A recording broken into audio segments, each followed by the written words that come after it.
your home for Chiefs football. 96.5 Show, Fan. Thursday night, starting 2 Kansas City in Odyssey Sports Station.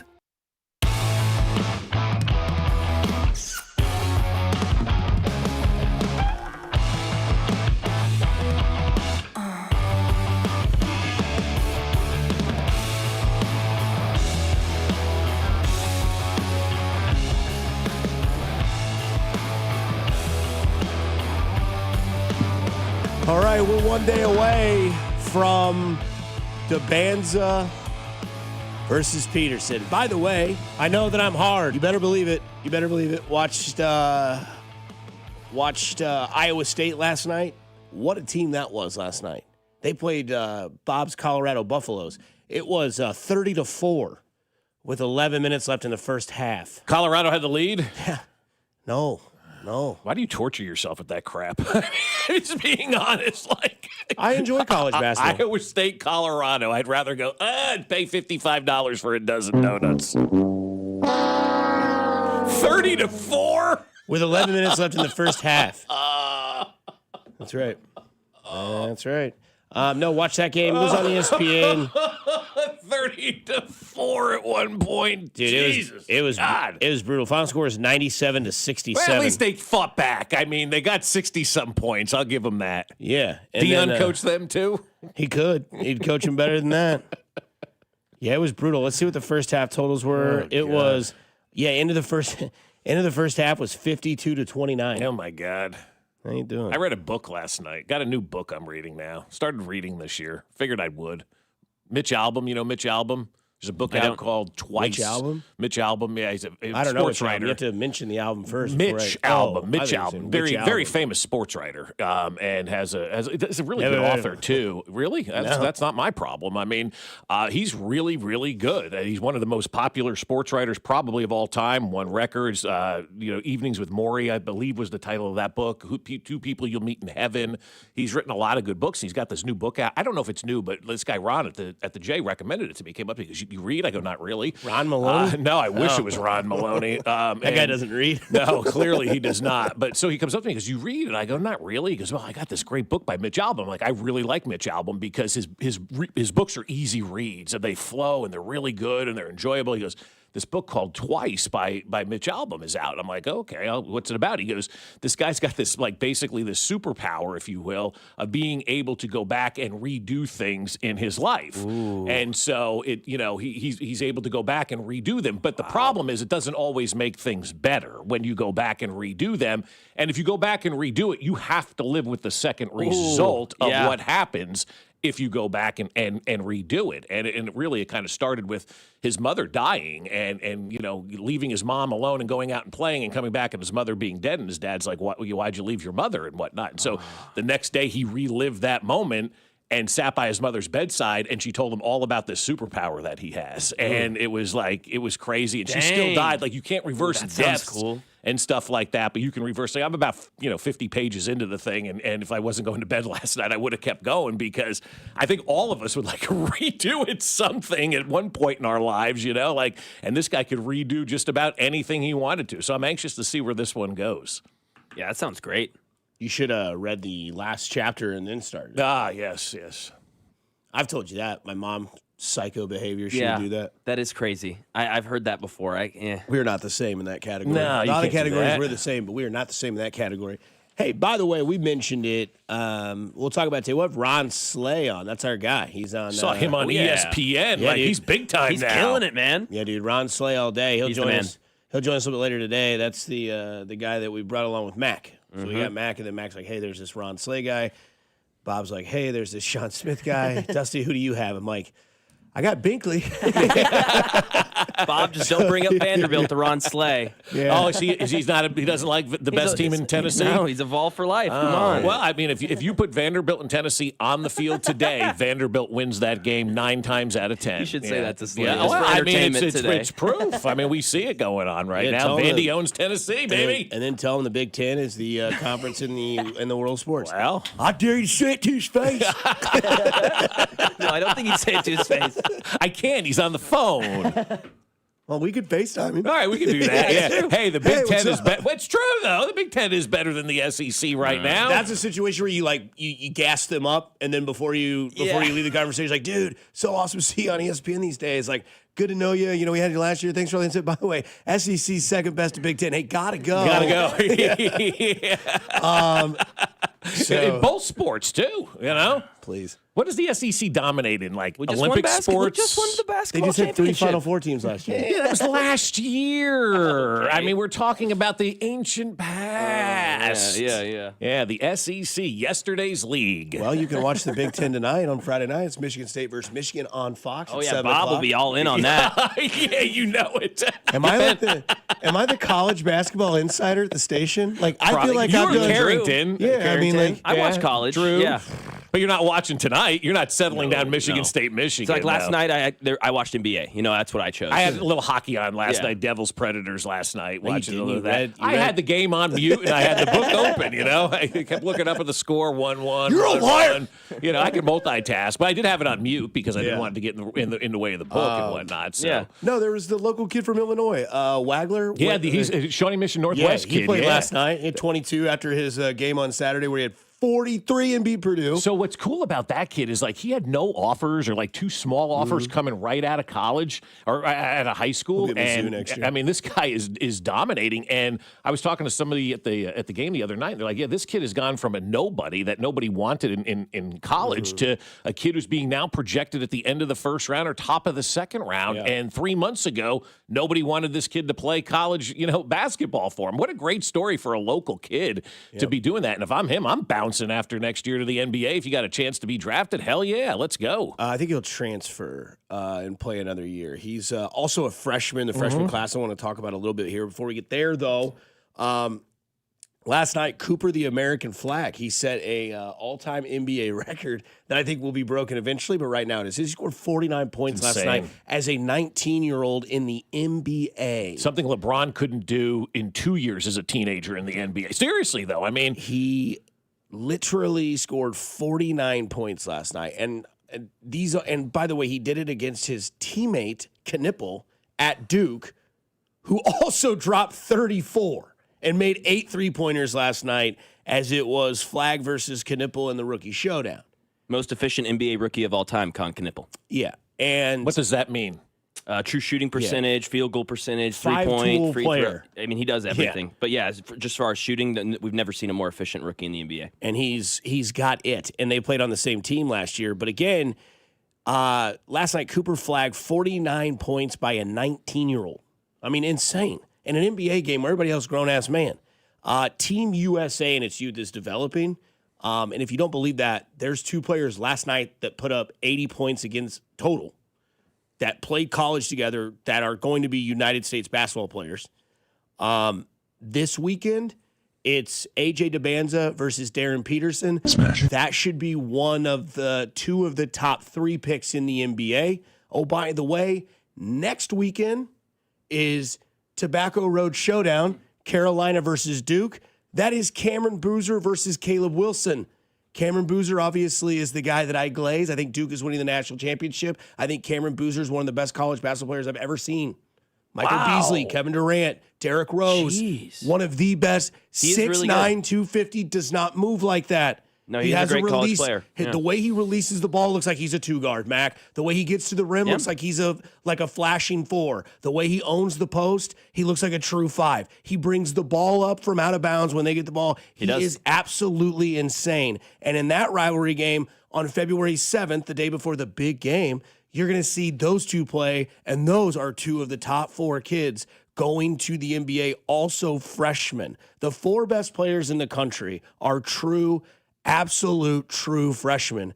And this draft class that's coming, this American, because we've seen the French team, Wimby, all these guys before him getting drafted, and we're like, I don't know, man, Team France can be pretty good next 3 years in the Olympics. Team USA is on the rebuild. It's kind of fun to see with all these players showing hope. Is this going to carry over to the NBA? Because I don't think it will. And that's where the NBA and college basketball, the lines are blurred. Like, everybody says they want these college kids to go to the NBA, and you want the drafted kids that you know.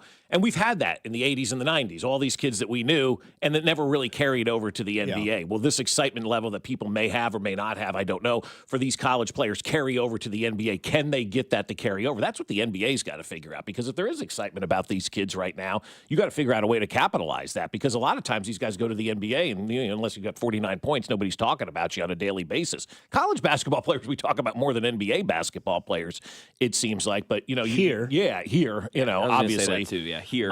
But maybe they can carry over the NBA. Maybe they can't. The NBA would be good for the NBA to have some American kids on their roster doing good things that played collegiately here. They got a real American as offensive coordinator in Philly, don't they? Who do they hire? I never heard of that quarterback's guy. Coach in Green Bay, basically. Sean Mannion? Yeah, correct? A guy that's not going to get mad if his head coach gets fired and they clean house. Because you mentioned that yesterday. I was like, well, why wouldn't Nagy take the OC job in Philly? I was like, if they fire Sirianni, and then you're like, well, or they fire Sirianni and you are gone as well, because that's what everybody nationally said is like, nobody wants this job because they all fear that this guy that's the head guy, because that was the news yesterday. Sirianni's like, well, we can't find anybody else to do it. And they're like, we'll find somebody. I don't know what kind of job that really is. The last guy had his house egged and rocks thrown at his house.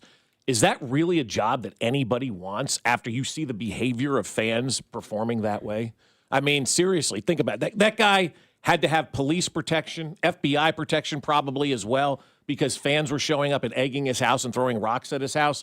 You can piss on that job if you're in Philadelphia. I mean, quite honestly. I mean, that's just not. Who wants to put their family through that? Who wants to put their self through something like that? Like, no matter what you do, you're going to be criticized there in Philadelphia. Like, same with Nick Sirianni. I'm surprised they haven't started egging his house yet with the way that they don't like him there. So that was a job, man. I don't know. I feel like maybe he's a mole and lives underground. Could be, but I mean, that's just a weird job, and I don't know if it's something that I would want to put my family through, having that job. Now, this guy was the quarterback coach, going to elevate himself, to offensive coordinator, and that's great. But I mean, they went through candidate after candidate after candidate and couldn't fill that job. I mean, not only do you got to put it with Philadelphia, you got to put it with Big Dom and Nick Sirianni. You got to put it with like Roseman's quick trigger. You don't know what he's going to do ever. But I mean, I trust Howie to be the GM and leader. But like, that is the other thing I'd also worry about. Like, man, things are going great. Wait, who just got traded? Yeah, or what are we going to do with the quarterback? And maybe nobody wanted to work with him. I mean, I don't know what the ultimate answer was, but I think that was more of a hard sell for Philadelphia than it was trying to recruit somebody to take that job, right? Just like we're seeing with the Cleveland Browns head coaching job and the Arizona job and the Raiders job and all of these places that are bad situations. Why do you want to put yourself into that situation? We're seeing a big pendulum shift where we saw guys would take any job just to be a head coach or an offensive coordinator, and then they get kicked out after 2 years in a bad situation and then never reclaim themselves again. And so I think a lot of people now are just being picky on what kind of job they want to take, and I can't blame them for doing so. Coming up on the other side, we'll get to the new top 100 list. I could care less, but some people really like it. Also, I think I'm getting older because donuts. 96.5 The Fan, your home for Kansas City Sports. This is voice of the Wildcats, Wyatt Thompson, and you're listening to Fesco and Dusty on your home for K-State Athletics, 96.5 The Fan. Brought to you by Golden Oak Lending. Do you need extra cash? Golden Oak Lending can convert your home's equity into cash in as little as 14 days. Let Golden Oak Lending cure your blues. I'll tell you what, man, the new year is here, and improving your health is important to all of us, and it may be one of your big resolutions, but when you're tired or low on energy or even not sleeping well or not seeing progress at the gym, staying committed can be very, very tough. And Heartland Men's Health can likely help with that resolution because those symptoms are often signs of low T. But this year, Heartland Men's Health is also helping men go further with 4 targeted body composition plans featuring GH peptides, NAD+, GLP-1, PDA, and more. It's all designed to boost energy, support metabolism, enhance recovery, and accelerate fat loss. And with low T treatments combined with body composition programs, most men notice real improvements, more energy, better focus, improved sleep, stronger workouts, and often a renewed sex drive as well. So it's time to see my friends over at Heartland Men's Health. Don't wait another year with low T. They have 3 locations to serve you. One in Overland Park, Independence between Blue Springs and Lee Summit, and up in North Kansas City as well. So call them today, 844-447-6600, or visit heartlandmenshealth.com. Featured therapies are compounded and have not been evaluated nor approved by the FDA. Provider prescription required. See website for details. When the weather gets cold and you don't feel like getting out, nothing warms you up like Smokehouse Barbecue. From burnt ends to hickory pit beans and everything in between, Smokehouse Barbecue hits the spot every time. And the best part is you don't even have to leave the house. Smokehouse Barbecue can deliver right to your door or have it hot and ready for easy pickup. So visit one of their 3 locations in Independence, Gladstone, or Zona Rosa, or order online at smokehousebbq.com. For over 35 years, locally owned and family operated, it's Smokehouse Barbecue. The new era of UFC on Paramount Plus continues. Live from Australia. Featherweight champ Alexander Volkanovski. He is an animal. Defends his belt at home in an explosive rematch against Diego Lopez. You gotta be kidding me. And the always dangerous Dan Hooker. Yes. Throws down with powerhouse Benoit Saint-Denis in a high-action lightweight showdown. There's never been anything like this. Let's go. UFC 325, Saturday, January 31st, only on Paramount Plus. My name is Whitney Allen. I am a widow. My husband Ryan died. We never thought in a million years we'd have to use life insurance. The unexpected happened. With Ethos, it is so fast and easy. It's 100% online. You can get a quote in seconds, apply in minutes, and get same-day coverage. No medical exams, and you can get up to $3 million worth of coverage through Ethos. Get your free quote at ethos.com/radio. That's ethos.com/radio. Time spent on application may vary. Online health questions required. You're listening to 96.5 The Fan from the DM Injury Law Studios. Mike's got this. Car, truck, or motorcycle wreck? Remember, Mike's got this. 816-888-7500. Mike's got this. Here's your traffic report on 96.5 The Fan.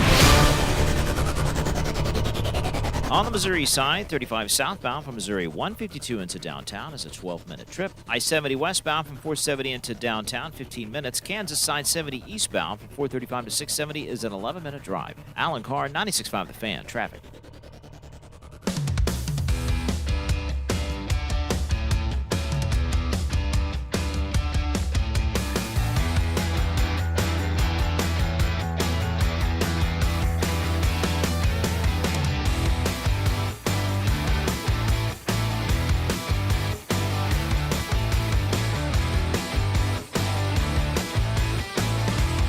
Don't forget, a little bit later on, ESPN's own Ron Slay going to join the show, talk a little college b-ball this weekend for all of you that need something to watch other than the Pro Bowl games.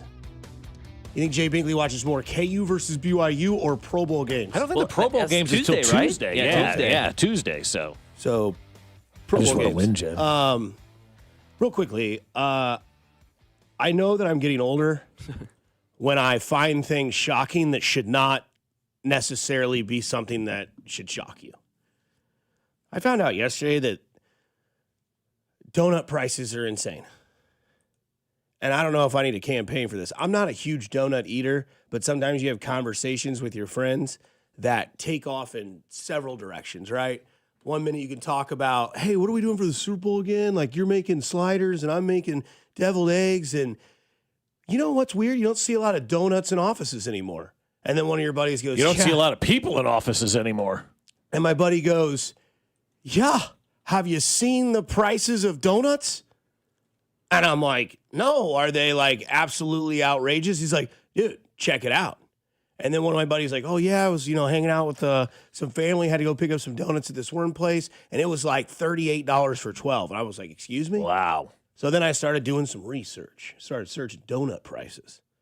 Certain places, an assorted dozen, $55. Okay, you're out of your mind if you're spending $55 on a dozen of donuts. That's insane. You can get them. $55? 55 donuts, $55, 55 coffees, 55 chocolate milks, 55 chocolate. Wow. $55. Yeah, Got to figure out how to make money on this. I Yeah, really want that's a to. scam. I mean, if you're charging $55 for a dozen donuts, man, that is highway robbery. Can I ask when this happened? I don't know, but people complain about the price of eggs, and nobody's that complaining why? about the price of donuts. The price of eggs are back down now. Yeah. You can get a dozen assorted donuts at Hy-Vee for $15, and I'm going to tell you those donuts at Hy-Vee, freshly fried donuts, delicious donuts, unbelievable donuts. You can get a dozen for $15 at Hy-Vee, and they are fresh and delicious. Why would you go anywhere else, and why would you pay any more than that? That's like $1 a donut at Hy-Vee. $55 a dozen? Crazy. Who in their right mind is spending that kind of money unless you got the corporate card? $4.50 a don. Yeah, when you were asking us, like, how much do you think it would be? I was like, all right, what's expensive? Because I was like, 40 would be too much. Yeah. And then you said 55? Yeah, I would think for my limit, if you would have said $29.99, I could go, okay, I can see that. They better be good. They better be good, but I'm not spending $30 on a dozen donuts or then $55 on a dozen donuts because it comes in a nice box. I mean, just go to Hy-Vee, man. You're not going to find a better donut than what they have over there. 816 says Hy-Vees are really good and they're big. And they're big. Yeah, they're great donuts at Hy-Vee. I mean, they're unbelievably awesome. And so that's what you need to do. Go to Hy-Vee, get your office some donuts today, spend $15, not 55. How many dozen donuts can you buy at Hy-Vee for one dozen of 55? 15, 30, 45. So you get 3 dozen donuts and have some left over for buying 1 dozen at some other joint. And you get money off gas. Yeah, that's true. I'm Bob Fesco, and I approve this message. Yeah, it just makes sense. Does it say it out loud? Tesla's Carrington talks about all the time, right? $55 or $15. I mean, I know where I'm going. It reminds me when I go shopping back there with my mom. She's like, well, we can go to Macy's and you can get 2 shirts, or we can go to Old Navy and you can get 3 or 4 outfits. I'm like, I'll go to Old Navy. Old Navy, yeah, get more clothes. Yeah. Absolutely. It'll fall apart in 5 minutes, but hey, you're going to go there and get it. That's a $40 savings if you go to Hy-Vee. Just by buying your donuts at Hy-Vee today, you save $40. I just want to know when this happened, when this spike happened, because I remember going and getting it for like $27 and still being like, that's a spike. But I mean, hey, $27. That's still a lot. I mean, you figure $1 a donut. I mean, at least that's what I would have figured, something like that. But again, I still am sticker shocked that the $2.99 Big Mac extra value meal isn't around at McDonald's anymore. So, I mean, we all have those moments. And obviously, I've had a lot more than you guys because I got time on you, where you start looking back and go, where the hell did this price go up? And I'm usually not one that complains about that kind of stuff because, look, it is what it is. There's nothing we can do about it by complaining about it, right? They're not going to change anything. So either you do it or you don't. But, I mean, the Big Mac meal for me used to be $2.99 back in the 90s. Now it's, what, $17.50? And it was actually big. Yeah. You got supersized fries, supersized Coke, supersized gut, supersized gout, BBL stinky. That's how you got to poop your pants island. Yeah, it is. Either way, the prices of donuts have gone up.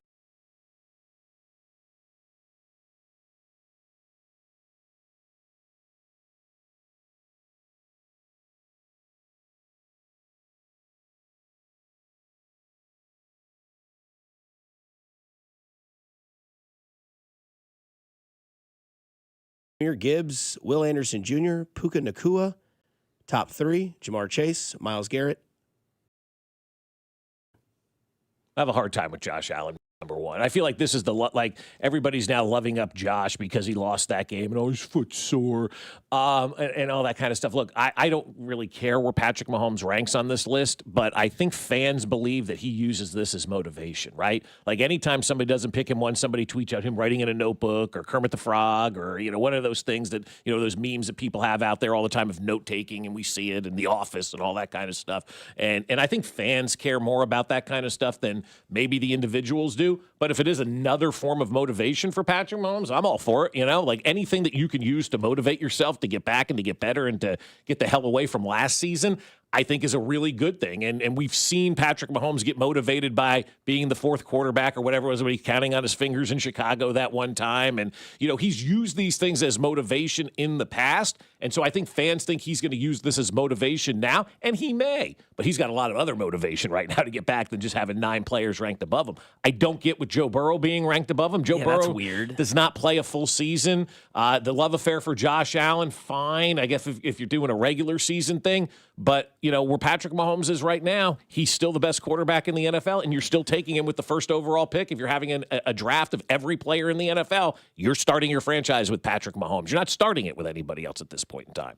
Yeah, these lists are just so hard, right? Because most of the people who write these lists, if you ask them after a couple beers, they'd say Patrick Mahomes is the best player in the NFL. Right, exactly. Like we know that he's not 10th. We know that he's not worse than Bijan Robinson or Jahmyr Gibbs. I'm sorry, those are fantastic, awesome, jaw-dropping athletes and great talents. They do not touch Patrick Mahomes on the football field and the impact he has. Part of that's position, part of that's just Mahomes' elite greatness, right? So right. I think These lists are fun for us to talk about. I'm just excited other Chiefs made the list. 5 total in there. It's awesome. Trey Smith at 92, Jones at 83, McDuffie at 77, Creed Humphrey at 55. I'd love for all 4 of those guys to be in this list again next year, and 3 of the 4 of those at least in the top 50, because I think they have that ceiling. Yeah, and those are pretty good players that they have on that list as well. And again, it continues to go back to what we've been talking about over the last couple of days. Was it really an offensive issue, or was it an Andy Reid disciplinary issue? And I keep coming back to saying this was an Andy Reid. He just did not hold his guys accountable this year, because you got all these guys on this list. Creed Humphrey's up for the lineman of the year in the NFL. I mean, you've got all of this stuff that's popping now, top 10 in every offensive category. This is an offseason where Andy Reid needs to get better as much as anybody else, and he needs to refine the way that he coached and held that team accountable last year, because you got so many good players, so many superlatives on offense, yet you went 6-11, and that's because of the little things, you know? And again, this is a list constructed on Sports Illustrated, and it's Manzano. He says he's just trying to alleviate the uncertainty projecting the top 10 players. This is what he thinks will be the top 10. I don't know. Look, the way they start the tweet off is Patrick Mahomes' knee injury raises serious doubts now about who the best player is. So his knee injury is why they put that up there. But yet Burrow's 15 injuries, yet he's 9th. So, again, that's where I start to debunk things. Like, I look at lists, I think they're fun, but, like, you look at it and you read the first line, and it's Patrick Mahomes' knee injury raises serious doubts about who the NFL's best player is, and then you have Joe Burrow at 9. So, I find that the first thing where I'm like, okay, that's why lists like this don't really affect, like, how I feel about things. It doesn't get me, like, in a frenzy to think, oh, really, 10th best player? Like, to me, it's like, I don't really need a list to see like everything about that. But one thing it does remind me of, because you mentioned the players in the top 100, and we talk about Patrick Mahomes and like the obvious that's out there. And it kind of reminds me of like, you have these same similarities in the Royals and the Chiefs in both of their seasons, right? Like Bobby Witt Jr., great season, but 3rd best player, right? But you've got Vinny, Michael, Sal, all in the top 100.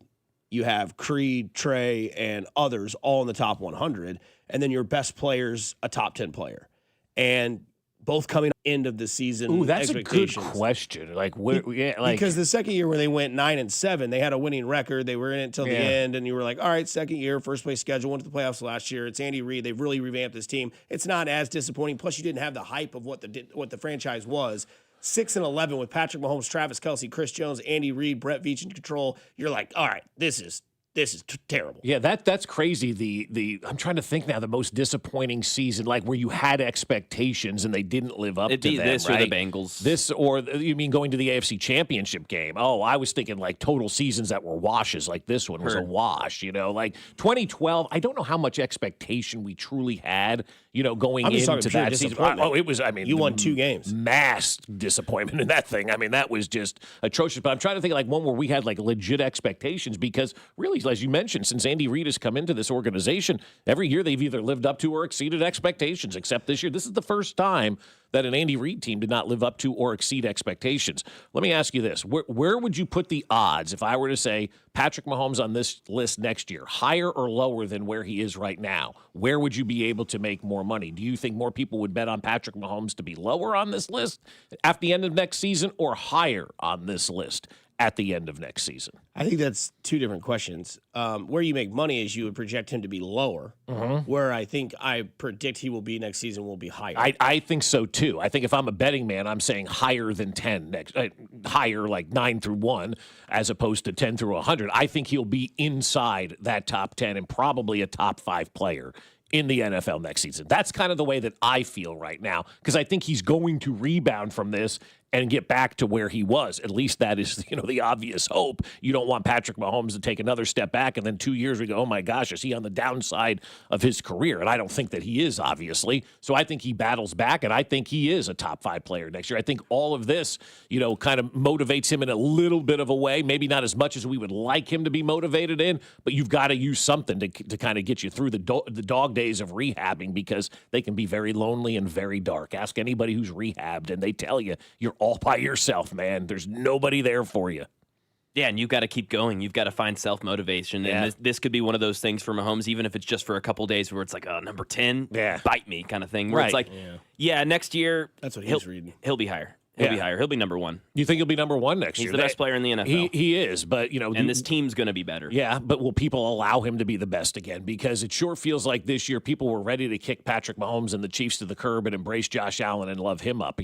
How long does that love affair last? Because Josh Allen right now, he's not a rookie, he's not a young quarterback, he's not new on the scene. He's proven that he can't win in the big-time moments, yet everybody seemingly is in love with Josh Allen at this point in time. More so, I feel like, maybe than anybody ever was with Patrick Mahomes, It was always like, when's Patrick going to fail? When are you going to do that? Josh Allen's like, the team lost Josh Allen through 4 interceptions. Yeah, but it's the owner's fault. Oh, they coddle him. I mean, for sure. Seriously, right? They coddle him, but I think the people are going to be yearning more now. People are going to be missing him. Yeah. Missed a month of the season, the end of the year. Obviously, their team didn't make the playoffs. We've talked about the ratings. Mm-hmm. People are obviously missing Kansas City and number 15 in the magic that he makes. As much as they love to hate it, they love to hate it. Of course. They'll want it back, I think. I think that they'll miss it. I hope so anyways. Yeah, I think so. I think people, they showed you by the ratings. The same game in the same time slot as a year ago was 11 million people less. Power drive. I do think next year's the official kind of reining in of the new stars. It's going to be officially like Drake May, Jaden Daniels, Caleb Williams. Those are going to be like the new 3. Where we had, name your Burrow, Lamar, Allen, Mahomes. Those are going to be the new 3. Starting next year, like officially, that's going to be the way the NFL starts branding it. Daniels will be an interesting one. Does he go back to 2 years ago, or does it happen where he played like he did last year? They've got a tough year in Washington, I think, because I think there's a lot of people on the hot seat right now. The quarterback's on the hot seat, in my opinion. The coach is on the hot seat, in my opinion. If they don't win, the coach will be out. They trade the quarter. They blow things up really fast in the NFL. So I think it's an interesting year for Washington. And their division just got a lot tougher with the arrival of John Harbaugh in it. So, that's not a cakewalk division anymore. And who knows where Philadelphia is going to be. I have no expectation for that operation out there. I just have no clue what they're going to do. I'm interested to know what your theory is why the quarterback in Washington's on the hot seat. Because they come off a bad season, and that's just the way the league works, man. Like, there's no patience. There's no timing for anybody. It's just on to the next. And they're coming off a bad season, a season with expectation that didn't go well. He got hurt. He got banged up. The coach is under question. They fired the offensive coordinator. Like, there's a lot going on there to digest in Washington. Yeah, I just don't think any of those things have anything to do with the quarterback. Well, I'm just not sold on him either, though. I don't think he's done enough for me to say, oh, yeah, I'm ready to build my franchise around him. He's had a nice cup of coffee in the league, Went to an NFC Championship game and won Rookie of the Year. Yeah, it's great. I just don't see how you weren't sold on it after that I wasn't sold on it after that season either. I said that all along. I go, there's something just doesn't feel right. And I don't know what that is, but you just watch it, it just doesn't work for me. I don't know what it is. It doesn't feel right. And then last season happened as well. So for my opinion anyway, he's under the spotlight. Yeah. Yeah. I think he's the next Lamar Jackson. Let's hope it's that and not the next RG3. That's the question right now. Yeah. RG. What do you think? RG3 was there when they had a poor management. He's there. 100%. Now, there was a little bit of I don't know why he played in that one game and then got hurt on the first drive. Yeah, Shanahan ended his career. Mm-hmm. Yep. Well, I'm talking about Dan Quinn this year in Washington. I totally agree that Dan Quinn's on the hot seat because of how he kind of put things together. Now, again, they went from playing a last place to a first place. Now they'll go back to playing a last place schedule. That division obviously is wide open every single year. You don't know what's going to happen in Philly. New York seems to have a really good plan put together right now. We'll see if that pays out, because I would say that, he could be that fourth name, Dart, too. Yeah, for being sure. ushered in those names that I mentioned. We'll see if Dart can stay healthy and see if that franchise can keep him out of trouble, with getting hurt and stuff like that. But now they have an actual competent leader, you would think, in John Harbaugh with that team. I'm excited to see what Washington does next year because he's got weapons around him. They've got to get younger at tight end. Obviously, we saw the unfortunate injury to Zach Ertz this year, who's getting older as well. Yep. But Kelsey's age or thereabouts. Right. And I want to ask you, because we talked about that list, who would you say this year was the best player in the NFL? Myles Garrett. That's your number one? That's not a bad person to put. What he did this year, guys, on a bad team. He made a team that was horrible relevant. He really did. Yeah. He was unbelievable. You talk about a guy dominating and taking over a league. Myles Garrett did that this year. And on a bad team, as you mentioned, and he was still able to get, 23 sacks this year. Who did he have lining up next to him, right? And that's why you look at a guy like George Karlaftis and you had Chris Jones, man. You needed to be more productive out there on the field. When you had Chris Jones going, inside, he's drawing all the attention. You got to take advantage of that. And he didn't do that. Myles Garrett is a man on an island out there in Cleveland, and he went out there and just dominated this year. I think I'd put JSN at number one. I mean, offensively, like what he did for that team and the availability he gave Sam Darnold to kind of go in there and not miss a beat. And you see in the production that he's had this year with Sam Darnold as quarterback for the first year, you would think Sam Darnold at 28, JSN at 25, 24, that he's probably 23, 24, that he's probably going to continue to be that sort of presence on the field. And if you're a Seattle person, you're going, all right, here we go. We got our Mahomes Tyreek. We've got our, Dante and Randy. We've got our Dak, CeeDee Lamb sort of connection. They obviously are going to have a contract dispute with Kenny Walker this offseason. We'll see how his Super Bowl performance goes. But, man, JSN, a thing of beauty this year. Plays one of the top, 4 important positions in football in this world today. It's left tackle, DN, quarterback, wide receiver. Not in that order, but I would say it's probably QB, left tackle, DN, wide receiver, so maybe in that order. When it comes to position of importance and, where all the money goes.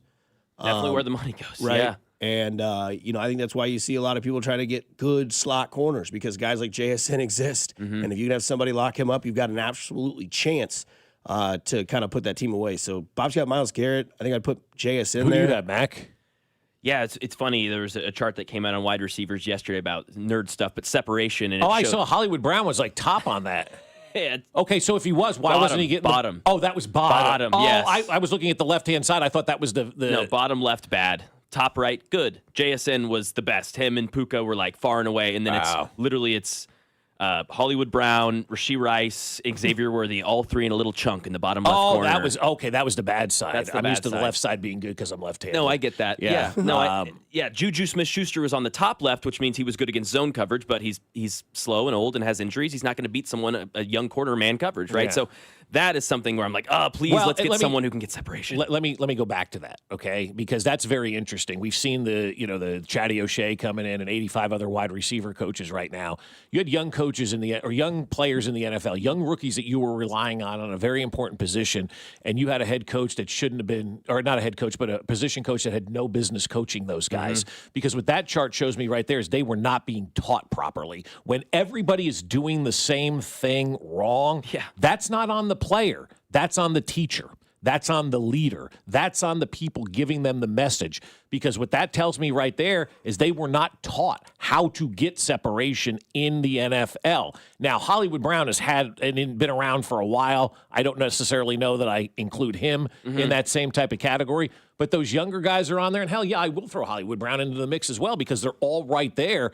And if you're not getting separation and you're all doing the same thing over and over and over again, well, that's not on the players. That's on the coach. And that's why the changes were made. And I sure as hell hope that just Chatty O'Shea is already here in rooms with these guys, and we're starting from ground zero when it comes to playing wide receiver in the NFL. Guys, we're starting over. You are all rookies in this league, and I am going to take you step by step by step by step to make sure that we know how to get separation, how to do the basics. I really think you have to, quote-unquote, reinvent the position for these guys when Chatty O'Shea comes in here and starts to put this plan into place, because clearly based on that at all, they were not getting direction. I mean, it's unbelievable how bad that Embry guy really was at the wide receiver coach position and never should have had that job. A lot of people on the text line say, how can you keep CMC out of number one? Very good option to say could be the best player in the NFL. Was he even in the top 10? No. No, he wasn't. No. But to be fair, I think that was for next. Was he predicting? Projecting next season. So, yeah, CMC's another year, I guess is what he's saying, because there was no Saquon in there either. But a lot of that's coming off what you did this year is how you get into the top 10. I mean, Christian McCaffrey was unbelievable this year for a team that, had nothing but him this year. He's the MVP of the league, in my opinion. You can absolutely give him the MVP of the league and nobody would complain. How's he not in the top 10, though? That doesn't make any sense to me. Well, why are donuts $55 for Well, yeah, not if you go to Hy-Vee. They're $15. There is, to get better at receiver, I mean, you can make a stab at a guy like Mike Evans. Go get him. Sounds like he doesn't want to go back to Tampa Bay. Looks like he wants to maybe go get one before he's done. Boy, revenge tour is getting ready to start part 2 for the Kansas City Chiefs. I wouldn't mind seeing what he would want at wide receiver. I give him whatever he wants. Are the Chiefs still that team to free agents? That's a good question, too, Mac. Because he's talking about a contender. Is that us still? Yeah, to him? I think don't so. know. I think so. Yeah, I would think you got Patrick Mahomes and Andy Reid. Well, according to your top 10 logic, you would think so. If you think Mahomes is projected to be the best player next year, like, well, if he's going to be the best player next year, I want to be a part of that. 100%. Yeah, I just hope he thinks that. Yeah, right. Yeah, you hope the rest of the league thinks that and all these free agents. Yeah, I think they do. Like, look, what the Chiefs have done was so miraculous, right? It's never going to last. Look around. I asked Mac this morning, how many teams in this century have won the Super Bowl? The answer is 12, right? And which so, I guessed perfectly. Well, he did. He nailed it, which was awesome. And got almost all the teams except 2, which it's okay. It's no big deal. But what I'm getting at is that, this league moves fast, right? And what happened last year does not really have any sort of impact on what these teams are going to do next year. Look at the 2 Super Bowl teams right now, right?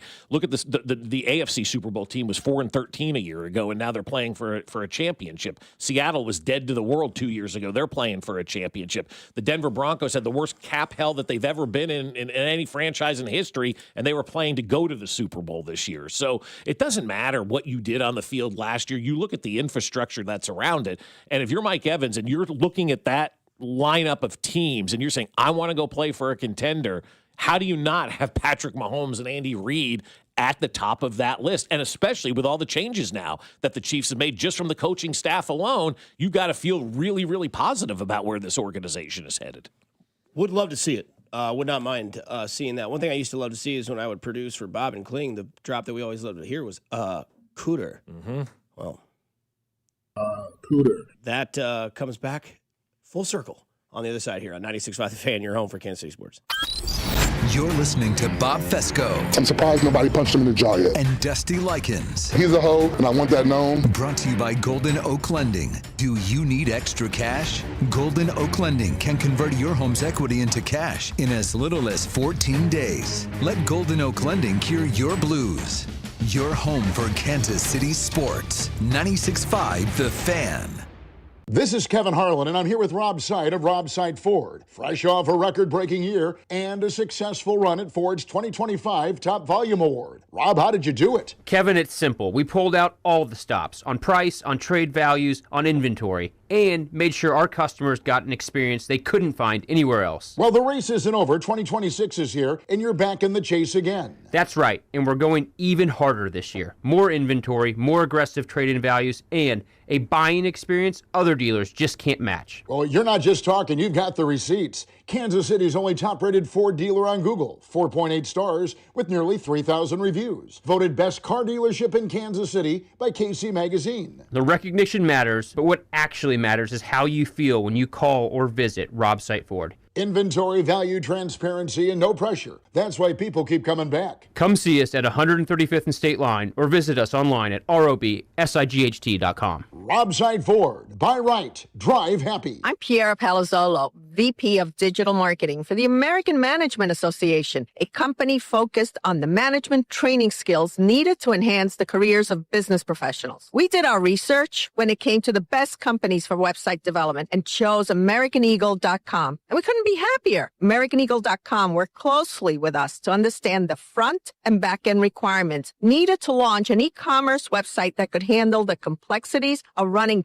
thousands of seminars nationwide. Our robust new website and improved SEO saw immediate increases in site traffic and web revenue. If you're in need of managerial effectiveness and success, visit our website at amanet.org. If you're in need of a website that provides return for just $22.99, you'll get 100% accuracy and your biggest possible refund guaranteed. Now those are great numbers. Need help along the way? We've got U.S.-based real human support. File by February 8th for just $22.99 and get the refund you deserve. Tax Slayer. File fearlessly. You like saving money, right?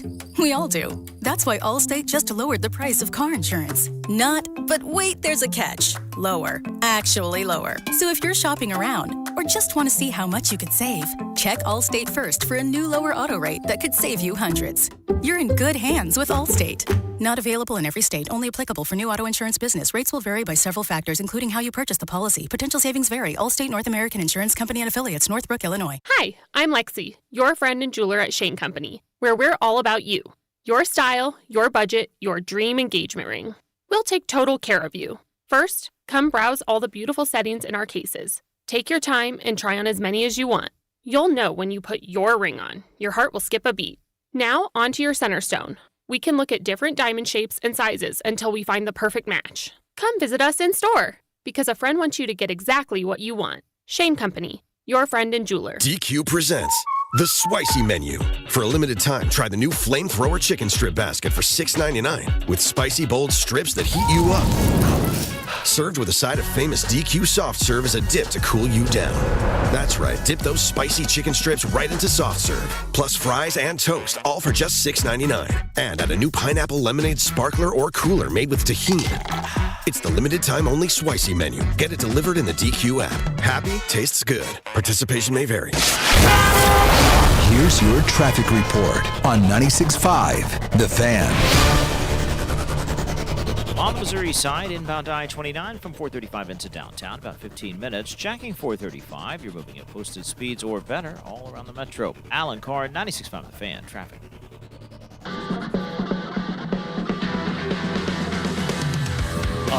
Cooter. Cooter. Cooter. That's right. 7 o'clock, we'll get into the college basketball game of the weekend.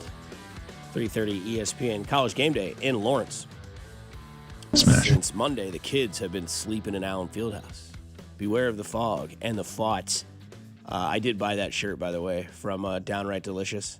Lots of farting tonight. I paid my support, man. Shout out to Drew. That guy has a great Instagram handle. Wash my damn hands. Lots of farting tonight. Can't wait to wear that His shirt on videos are camera. great. They're awesome. I love those type of videos. It's original. It's fun. Yeah, if you want that handle, it's Downright Delicious. And Drew is the host of that. Not Drew Nixon. The guy's name is Drew. Royal Rumble tomorrow, by the way. There we go. The path to WrestleMania starts on Saturday. See what happens. A lot of people think Logan Paul's going to win the men's edition of the Royal Rumble. Yeah. Dude's jacked right now. Do they like him? Like, are we? He's very good for it. Okay. Like, this makes sense. Like, I've seen clips. He seems like he gets his style is heel. He is Makes a sense. heel, and his in-ring sort of ability and agility and work is kind of nice. Really? High flying, very in shape, and very fits. Like, didn't have to create a character. Just had to learn the wrestling tactics. Yeah, because we already don't like you. We can do the heel thing. You can play into that. He's already good. He's already good on the mic. Yep. Does podcasts. Grew up in the YouTube world. No, he likes the No attention. one likes him or his brother. Yeah, it makes sense. That's And it's actually a really good gimmick that just kind of naturally works, right? So it's interesting to see him in there, and then he just gets booed all the time because nobody likes him. Leave it to WWE to find a place for Logan Paul. Well, I mean, Well. you got to have a heel. You really do. Yeah. I mean, every sport has that guy. It's LeBron maybe in the NBA for some people. It could be Patrick Mahomes for a lot of people. You know, I don't know who your heel is right now in the NFL. I mean, I look around. Maybe it's Josh Allen for me. I don't know. Maybe it's the Raiders in general. But you have to have like that heel that everybody can kind of, rally against. For the Yankees, it was the Patriots for all those years, right? Where everybody rallied, whether it's the heel or whether it's the villain. If you don't have that in sports, you really don't have much of a storyline. And as we know, storylines sell through all this stuff. Yeah, because who's the heel in the NFL, would you say? Well, it depends on who you want it to be, right? For me, it could be the Raiders. It could be Josh Allen. It could be the Bengals. It could be, whoever. I think it's all, kind of dependent on who you are and who your heel would be. Yeah, I was trying to think like who it might be. Like, I don't know if there's an overwhelming heel. Yeah. It could be Sean Payton. Could be the overwhelming that's a good heel. one. That's a solid one. Yeah. Based on this week alone, and I'm not but I'm not trying to be hyperbolic. Like I look at what other radio stations around the country and shows do, and see what's tracking. Everybody's talking about the disaster that was this week for Sean Payton. Like, I don't know that any NFL coach had a worse week than what Sean Payton had. I mean, it was because nobody was fired this week, right? But his offensive coordinator. But a head coach wise, Right. nobody has stepped in it more this offseason. Thinking about his no good, very bad week, and it's been an awful week for Sean Payton, all self-inflicted. But yeah, I think he could be a good heel. He seems to embrace the heel role. So maybe as we've kind of talked through this. Yeah, I mean, he's the guy we call a douche, so he might as well be the heel, right? I'm getting frustrated just hearing his name. I know the heel is. We all missed it. Sirianni. It's another great one. It's a good one. It's another great It's one. him. It's Sean Payton, Nick Sirianni, or Brandon Bean. I really don't like Jamar Chase, but he's not sorry, you're not important enough. You're not relevant enough to me to be the heel, to be that guy. Yeah, no, I think for me it is Sean Payton. Sirianni, yeah, I mean, I get that. I totally do. But we got to look at Sean Payton twice a year, right? Like, we may not see Nick Sirianni again. So for my money right now, Sean Payton put bounties on guys, you know? Sean Payton's out there trying to tell people to injure people and end their careers. And so say what you want about Nick Sirianni. I don't think he's ever done that we know of, right? Chode. This was Dan Orlovsky. Pretty fun story here from Dano. So I think I've shared this story before, but there was a story, a moment when I was playing in Detroit. And at this moment, I'm in the process of, we had a couple coaches experience-wise where the coach would call the play into me. I was on the sideline as the backup, and then we would relay the play into the starting quarterback. I don't know why the mechanism was like that. Yeah. But we had a moment, honest to God, true story, zero exaggeration, where there was a change of possession, punt, commercial. We come out of the commercial, play clock is starting. I'm waiting for the play call, and all I hear is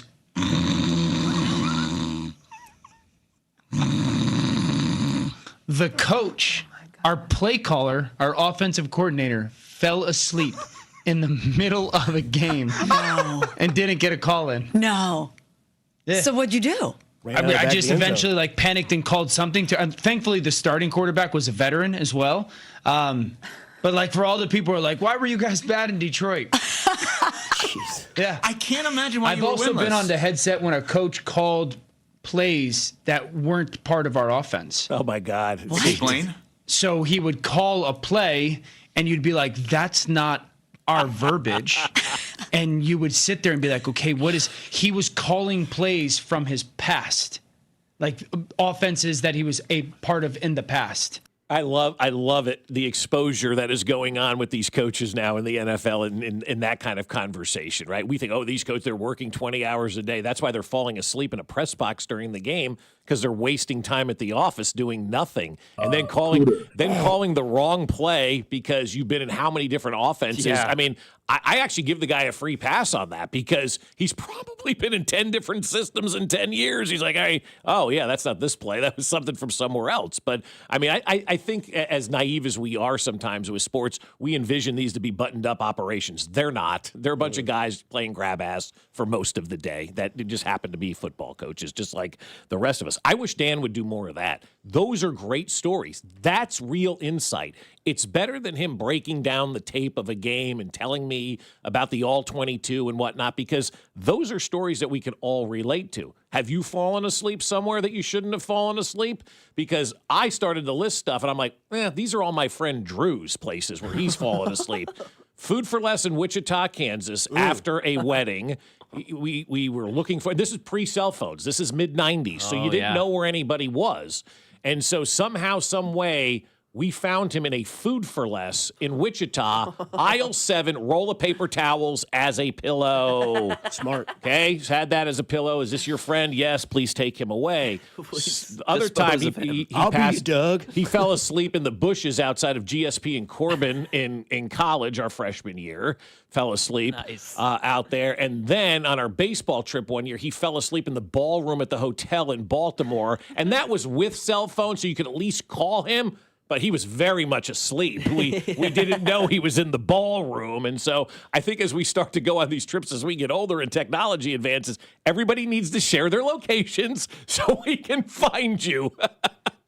It seems like just this guy needs to share his location. Just Drew. Yeah, it's just Drew. And we all know that, Mac. But when it's a group of guys that have been together for 30 years and it's 4 of us, you don't want to single anybody out. We all need to do it. We all know it's Drew. But we're all going to share our locations. Just in case something happens, we're all going to share our locations. But we all know it's Drew. Dusty, are you the Drew in your life? At times. Yeah. I'm just more of the Irish goodbye guy.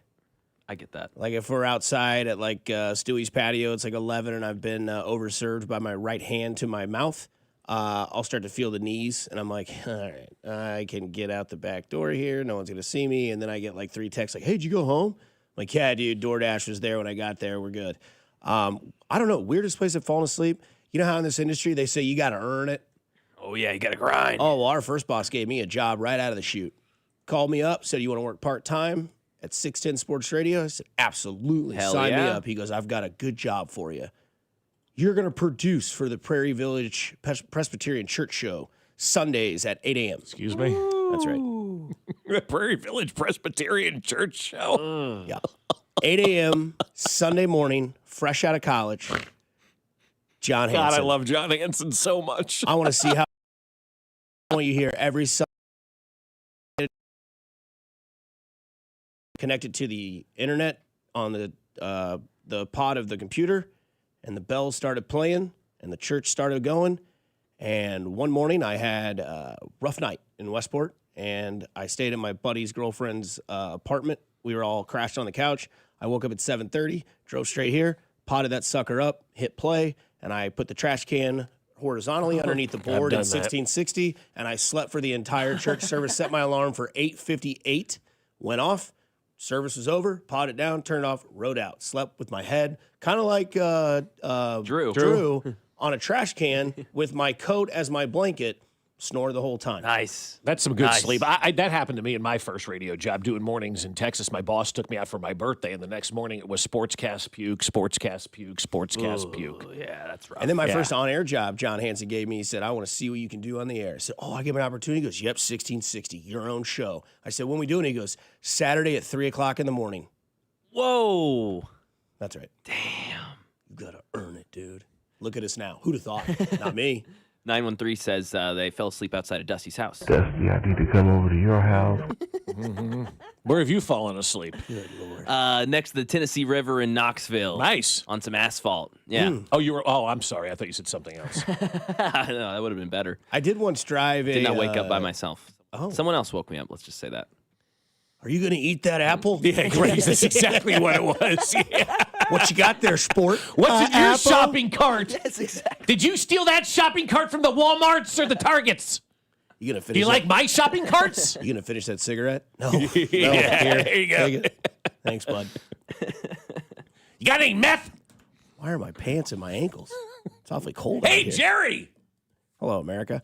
Hello, America. No doubt about it. Hey, big game on Saturday at 3:30 on ESPN. We talk about it next. It's KU versus BYU here at 96.5 The Fan. You're home for Kansas City Sports. You're listening to Fesco and Dusty, brought to you by Golden Oak Lending. Do you need extra cash? Golden Oak Lending can convert your home's equity into cash in as little as 14 days. Let Golden Oak Lending cure your blues. Your home for Kansas City Sports. 96.5 The Fan.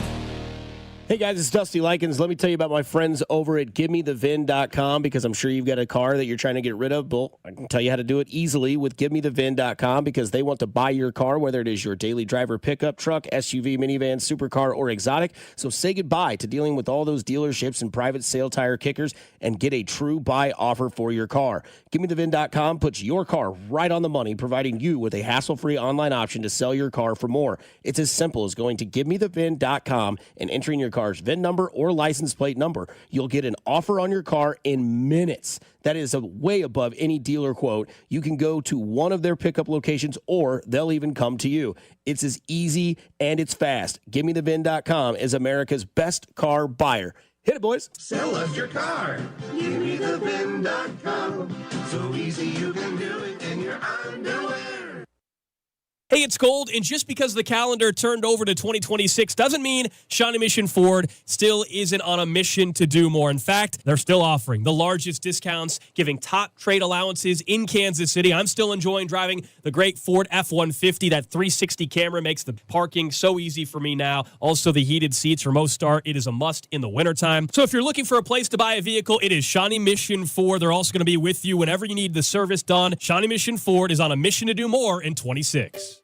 Finding great candidates to hire can be like, well, trying to find a needle in a haystack. Sure, you can post your job to some job board, but then all you can do is hope the right person comes along. Which is why you should try ZipRecruiter for free at ZipRecruiter.com/free. ZipRecruiter doesn't depend on candidates finding you. It finds them for you. Its powerful technology identifies people with the right experience and actively invites them to apply to your job. You get qualified candidates fast. So while other companies might deliver a lot of hay, ZipRecruiter finds you what you're looking for. the needle in the haystack. See why 4 out of 5 employers who post a job on ZipRecruiter get a quality candidate within the first day. ZipRecruiter, the smartest way to hire. And right now, you can try ZipRecruiter for free. That's right, free at ZipRecruiter.com/free. That's ZipRecruiter.com/free. ZipRecruiter.com/free. ZipRecruiter. Jay Rieger & Co.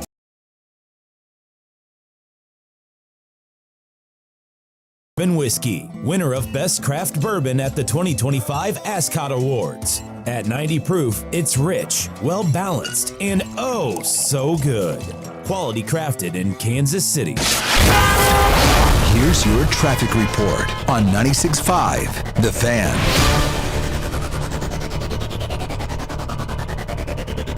On the Missouri side, checking 49 northbound, no delays from Belton to 470, and 71 northbound moves well from the Grandview Triangle into downtown. Kansas side, 35 northbound, trip from Olathe into downtown, about 20 minutes. Alan Carr, 96.5 The Fan, traffic. Make sure to subscribe to our YouTube channel to watch all your favorite shows, shorts, and clips. This is your home for Kansas City sports. 96.5 The Fan, KFNZ FM and AM, HD1 and HD2 Kansas City, an Odyssey sports station.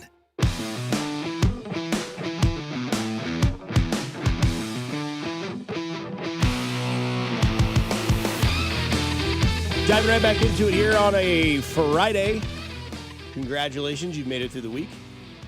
Got your weekend plans coming up before the insane Super Bowl weekend coming up next weekend, which coverage will start for that next Monday, or I guess Monday for us. Kind of gotta pace it out, you know. Got to get to the Belichick getting robbed from the Hall of Fame. Got to get to the Deion Sanders fining everybody for every minute thing. Your shoes are untied. That's going to go over well. I mean, that's going to go over real well. Oh, yeah, he's long done. It's over. You can see it on the walls, man. It's over. What are we going to do this year? We're going to find You're going to find college kids. Okay, great. Now, you better make sure that every college player that is playing and is getting fined is on an NIL deal. Otherwise, I mean, how are they going to pay for that, right? Well, Deion and the coaches put money in their account. Oh, okay. That's cool. So what a way to get your money back. Yeah. Start finding everybody. I think you were late today. No, I was right on time. Now you're late, $100. Yeah, let's go. Pay up. Venmo me now. I mean, you start to see coaches do these extreme things, and that's how you know they're hanging on for dear life. Right. We're gonna fight like Aaron Glenn right now in New York, guys, has to be the number one guy on the hot seat, right? I don't think there's anybody else that's even remotely close. Todd Bowles. Oh, he's up there with Glenn. Yeah, those are number one and number probably. two. Because Bowles was like the fringe. He was like on the bubble. Had they not signed him to a new contract, Bowles would have been out. But I think he kept his job because he's got 4 more years left on that thing, and nobody wants wide to pay receiver people one's out. going to be in Kansas City. Let's His hope. running back Hell 2 yeah. is going to be in Kansas City. Please. That sounds great. Rashard White and Mike Evans leave Tampa Bay, come to Kansas City. Why not? Who says no to that? I'd put Zach Taylor on that list. Zach Taylor, you would put on that list, really? Okay, because the Bengals, I mean, they're like the Steelers. Honest to God, they don't fire coaches. You're right. I mean, it's What's crazy. playoff or bust for him? Because if Burrow gets hurt again, they're not. That excuse is gone. If Burrow plays healthy all year, they miss the playoffs. You're done. Yeah, you would think, right? I mean, especially if you miss the playoffs because you started 1-3 or something. Well, if you start 1-3, you got to bounce from that dude. Week right 5. away. Yes. Yeah.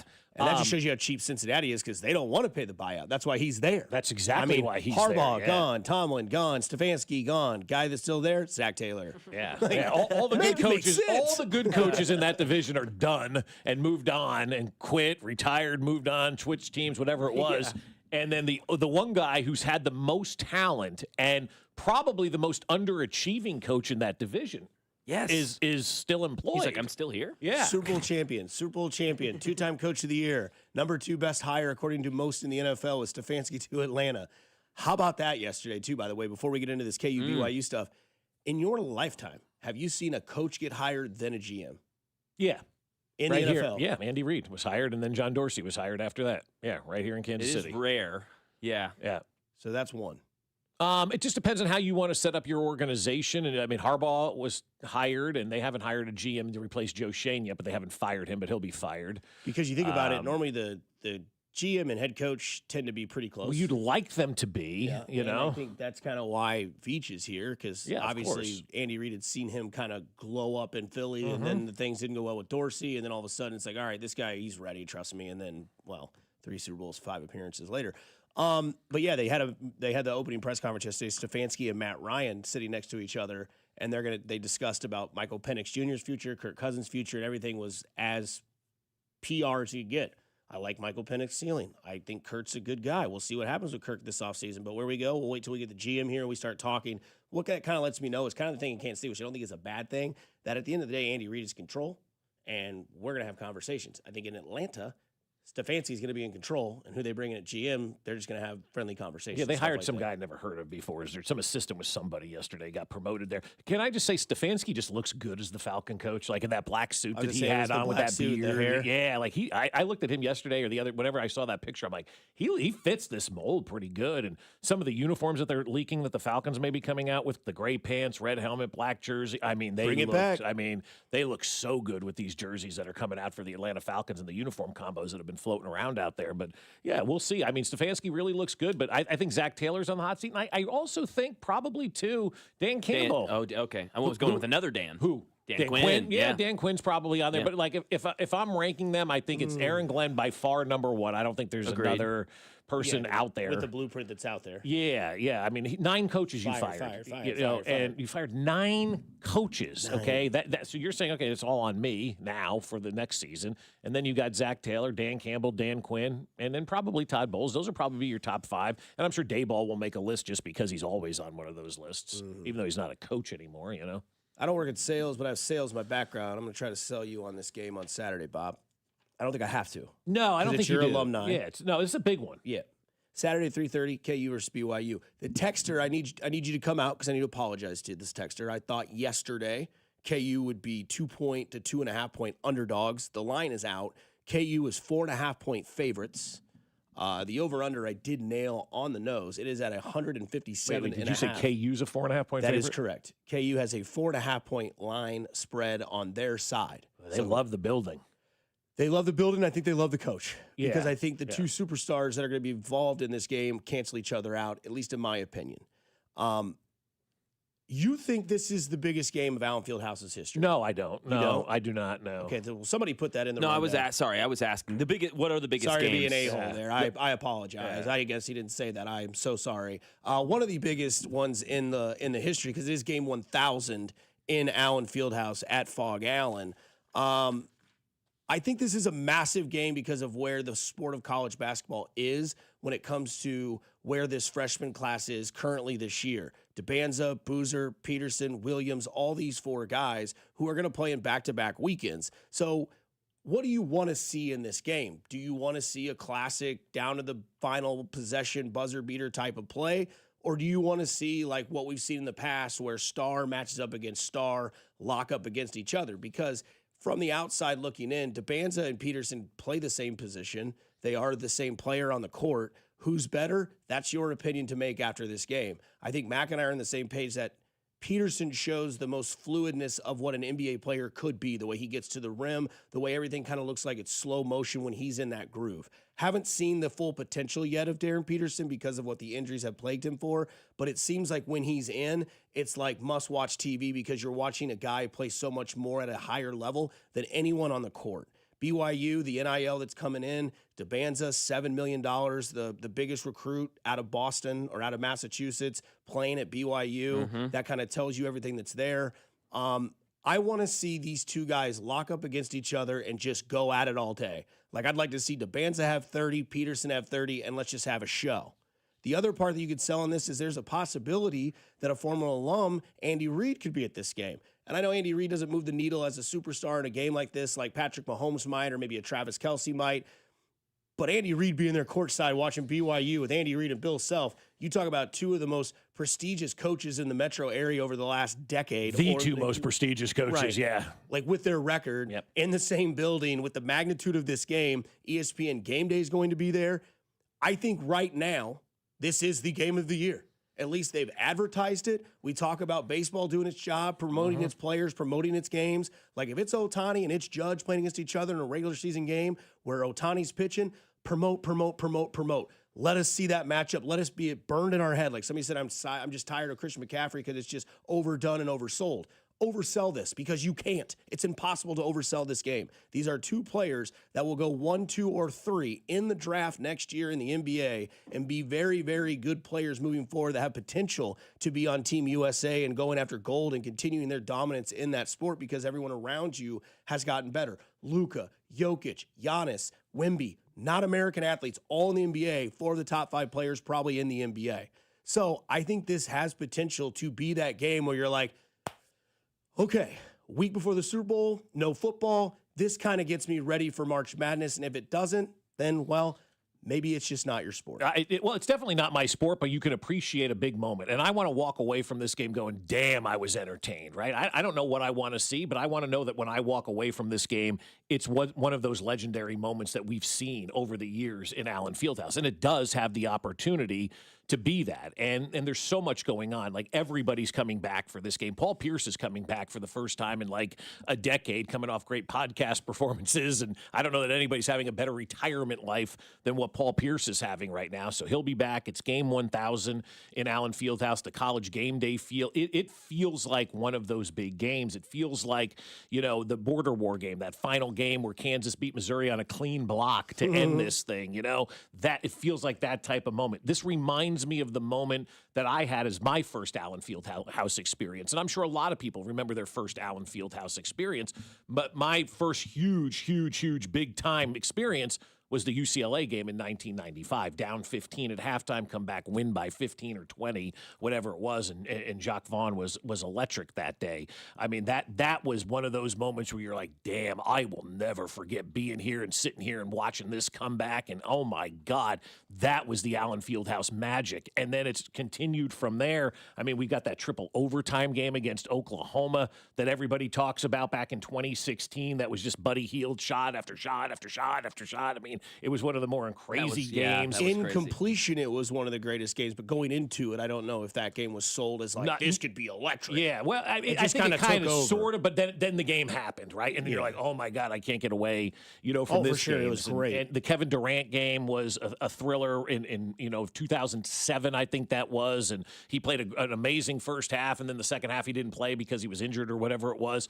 That was a magical moment there at Allen Fieldhouse. They scored 150 against Kentucky and now in 1989. A lot of people will point to that game. The game in 94 or 3, I think it was, against Indiana, at Allen Fieldhouse. There's been so many, sort of memorable moments there at Allen Fieldhouse. And just like, I don't know that there's been more moments at any venue in the Kansas City area than we've seen at Allen Fieldhouse. It's just a magical place, and weird things happen. I mean, ask Iowa State, number 2 team in the nation, and they got their doors blown off them at Allen Fieldhouse, right? So I think if you're BYU and you're coming into this game and whatnot, you can't let the building and the atmosphere get in the way of what you want to do out there on the court. Otherwise, you'll be like Frank Martin in K-State all the time and crumble under the pressure, because Frank would get those guys so hyped to come in here, and then they would crumble under the pressure. And so it's all up to whoever the coach at BYU is to make sure that his guys don't live up to that pressure of coming into Allen Fieldhouse. And once they start the video and all that, that place is going to be absolutely effing insane tomorrow. I think we're going to see one of the great atmospheres, and I hope we walk away from that game going, that's one of the top 10 games in Allen Fieldhouse history. Should be awesome. Should be awesome, especially with the 2 talented players on there. Kevin Young, the head man at BYU. Kevin Young, the former Jayhawk? Sure. I mean, that's what it said. Kevin Young, BYU head coach. Again, have to look him up. KU minus 4.5 is the spread. The over-under 157.5. The over-under of storylines that continue to pour itself out in the NFL. Well, 55.5, kind of like donuts. Definitely not him. Here we are on 96.5 The Fan. We'll get right back to it. Plus Mac with one word on 96.5 The Fan. Your home for Kansas City sports. You're listening to Fesco and Dusty on your home for Chiefs football. 96.5 The Fan. Fesco and Dusty is brought to you by Golden Oak Lending. Do you need extra cash? Golden Oak Lending can convert your home's equity into cash in as little as 14 days. Let Golden Oak Lending cure your blues.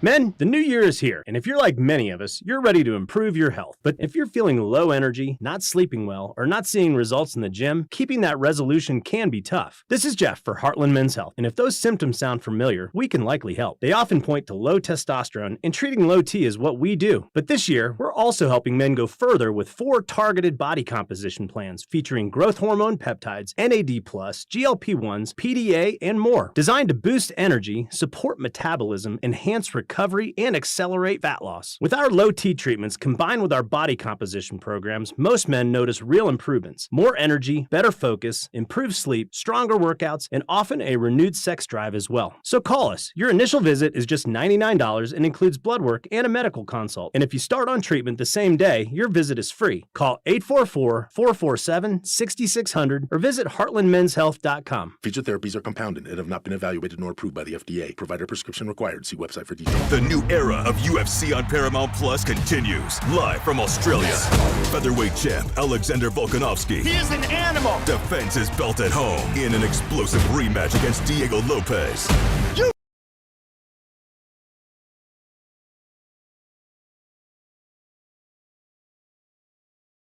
In a high-action lightweight showdown. There's never been anything like this. Let's go.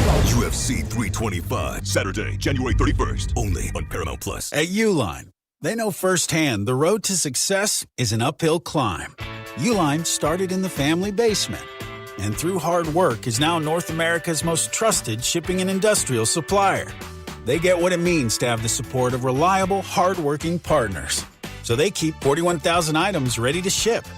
Whether your company is still in a basement office or expanding cross-country, Uline will be there on your road to success. Visit uline.com. Hi, I'm Michael from the War and Treaty. You know the jingle. Now discover the facts about Ozempic, a GLP-1. Only Novo Nordisk makes FDA-approved Ozempic. Learn about the real thing. Talk to your healthcare professional today. Call 1-833-OZEMPIC or visit Ozempic.com to view the medication guide and to learn more about Ozempic. Semaglutide injection 0.5 milligram, 1 milligram, and 2 milligrams.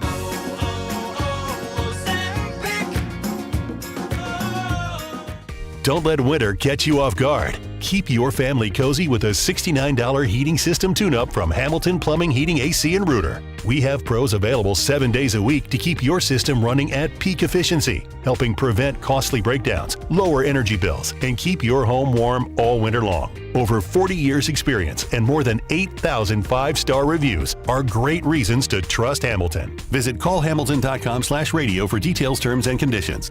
License number 2025-11121. You're listening to 96.5 The Fan from the DM Injury Law Studios. Mike's got this. Car, truck, or motorcycle wreck? Remember, Mike's got this. 816-888-7500. Mike's got this. Here's your traffic report on 96.5 The Fan.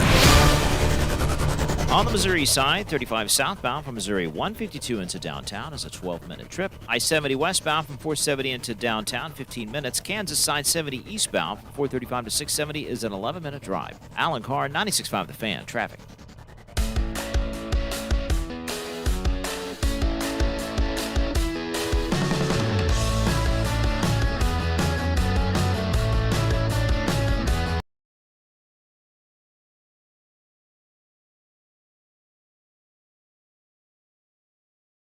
Be a unanimous Richer of the Week for 3 individuals that do this show. McElmurray, Bob Fesco, and Dusty Likens here on 96.5 The Fan. Happy Friday to you all. Why overthink the Richard of the Week when it's so obvious, too, you know? And two-time, back-to-back Richard of the Week. It's like the butt fumble of this show. You know, when ESPN would do their top 10 not plays, and the butt fumble would always be grandfathered in as the number 1. Sean Payton is now officially grandfathered in as the Richard of the Week unless somebody goes egregious and does something that we have to unseat him for. What, like Joe Brady?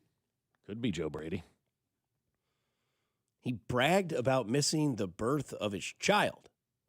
That seems a bit odd, right? Like, I mean, I think it's interesting to, like, you know, say that you're a busy man, but, like, to say that you're, I don't know, here's the audio. This job demands sacrifice, right? I'm calling you on the way to a game while you're going into labor, right? And I find out after a game that you go through, you give birth by yourself.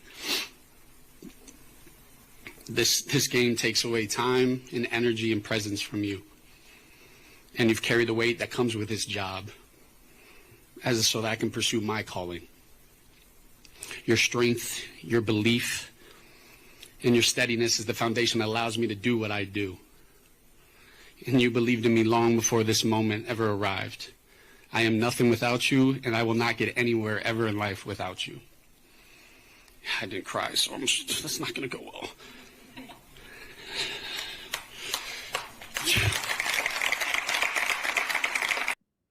Why are we applauding that? Why is that a celebration? That he missed the birth of his child and all this kind of stuff. That's not worth applauding. That's not worth bragging about. I don't know why our culture does this. We glorify this thing where we work so hard that we miss the things that are important in life. It's total BS, and it's actually loser behavior. Yeah, it really is. And I couldn't have said it any better, Mac, than what you just did there, because football coaches act like their jobs are so much more important and stressful than everybody else's. At the end of the day, it's a job. It's not. It really isn't. I mean, we heard from Dan Orlovsky last hour talking about coaches falling asleep during games, calling the wrong plays, all this kind of stuff. And then you got this guy bragging about how he missed the birth of his child. I will tell you, as life has moved on very, very fast for me, I'm at the end of being a true father with my kids. You know, they're in high school now. And what I wouldn't give to go back to Miss Warner's class in kindergarten and see them sing and read and, you know, be the mystery reader and all that kind of stuff, or, you know, go back to, you know, even middle school when they were transitioning schools and whatnot, going to a new school and being part of that and watching them play sports and being there every step of the way. Nothing makes me happier as a human being than going to a JV basketball game, watching my daughter cheerlead, her do a cheer, me smile at her, her smile back at me and wave to me. It melts my heart. Watching my daughter play tennis or soccer, there's nothing better. Or just even going into Jasper's and watching her work behind the counter and being proud of that. I wouldn't miss a GD thing for my children. I never would. And I'm with you, Mac. And you're younger than me, so I really appreciate it coming from you, too, more than me, because, you know, it sounds like old dad over here. But I just don't understand how people prioritize other things over their children. And it's not a badge of honor. It's not a badge of courage. It's not something to be celebrated or anything like that. Your kids are your life. They are you, and you need to pour into your kids. It is so important to be there for them, to be just there. You know, you don't have to say anything a lot of times, but for them to know that you're there and to be at their events and to cheer them on and to do the things necessary to help them know that they're loved. Being an absentee parent and then bragging about that and have people clap, I just that missing the birth of your child? That's crazy to me. There's nothing more important than that. Which is interesting because the quarterback of his franchise, well, completely different narrative. I mean, to the best of our abilities, but I've known this from well in advance. I've got siblings that have kids. I've got a lot of friends that have kids, and I don't know if you can plan too far in advance. So I'm very much looking forward to that with my wife, of becoming a dad. It's you know, something that I will take with great pride. And we're gonna have to figure things out on the go, just like anything else. But this is the most important thing I'll ever be in my life, is being a dad. And I know I love being a football player, and I love being a quarterback for the Buffalo Bills. But I'm looking forward to this one. Yeah. Is she pregnant? Did I miss that? She is pregnant. She is pregnant? Okay. I thought we were going to applaud that. We don't applaud that. Okay, I'm just checking. Great point, Dusty. Okay, just like, seriously. No one applauds. Yeah. No one applauds. What are you most important this offseason for you and Buffalo moving forward?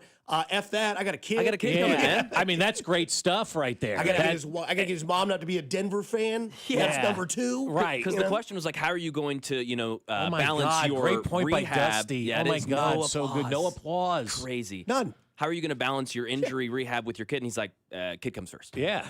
Child. Sorry. Yeah, sorry, I'm a dad, and that's what it is. The sacrifices that you make as a parent are supposed to be made, because you're on earth, if you become a parent, to pour into your child, to be there for your kids. Whatever they need, you have got to be there and raise them properly.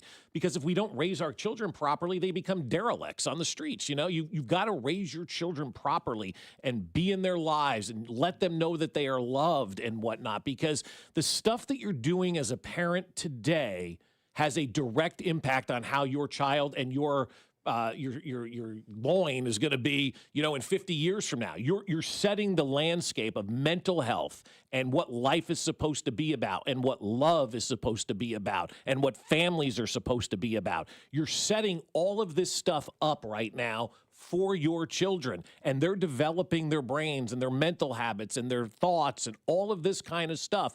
And if you're not pouring into your children, you're making a big mistake. And I don't have the sympathy for a guy missing the child's birth because he had a coach in a game. And I love Josh Allen for saying, kids come first, family comes first, because it does matter. At the end of the day, this job's not going to be here for you. This job is not going to take care of you. But you know who's going to take care of you? Your kids, your family, the love that you have, the moments that you share together. Nobody on their deathbed says, give me more hours at work, ever.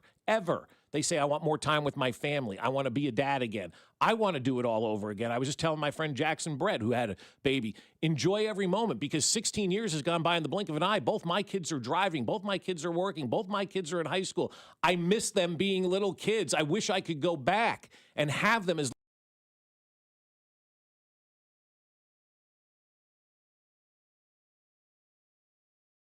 best friends who's now single digit last trimester, so we've kind of been going through it with her.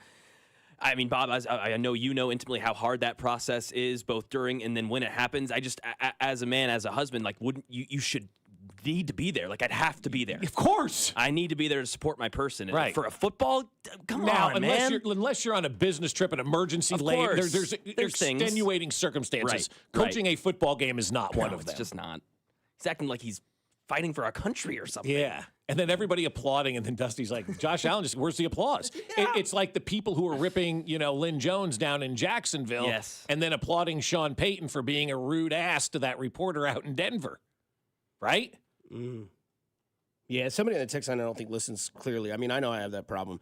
It says, so you guys are taking what Joe Brady said way too seriously. It's not that deep of a statement. He was just stating that the game takes a lot, and his wife is there for him and supports him through it. There's nothing saying he hates his child who wants to miss these things. Never once did we say any of that, so thank you for listening. We're saying that he should be there for the birth of his child over anything in the world. Right. And then someone says they're applauding his wife at the end.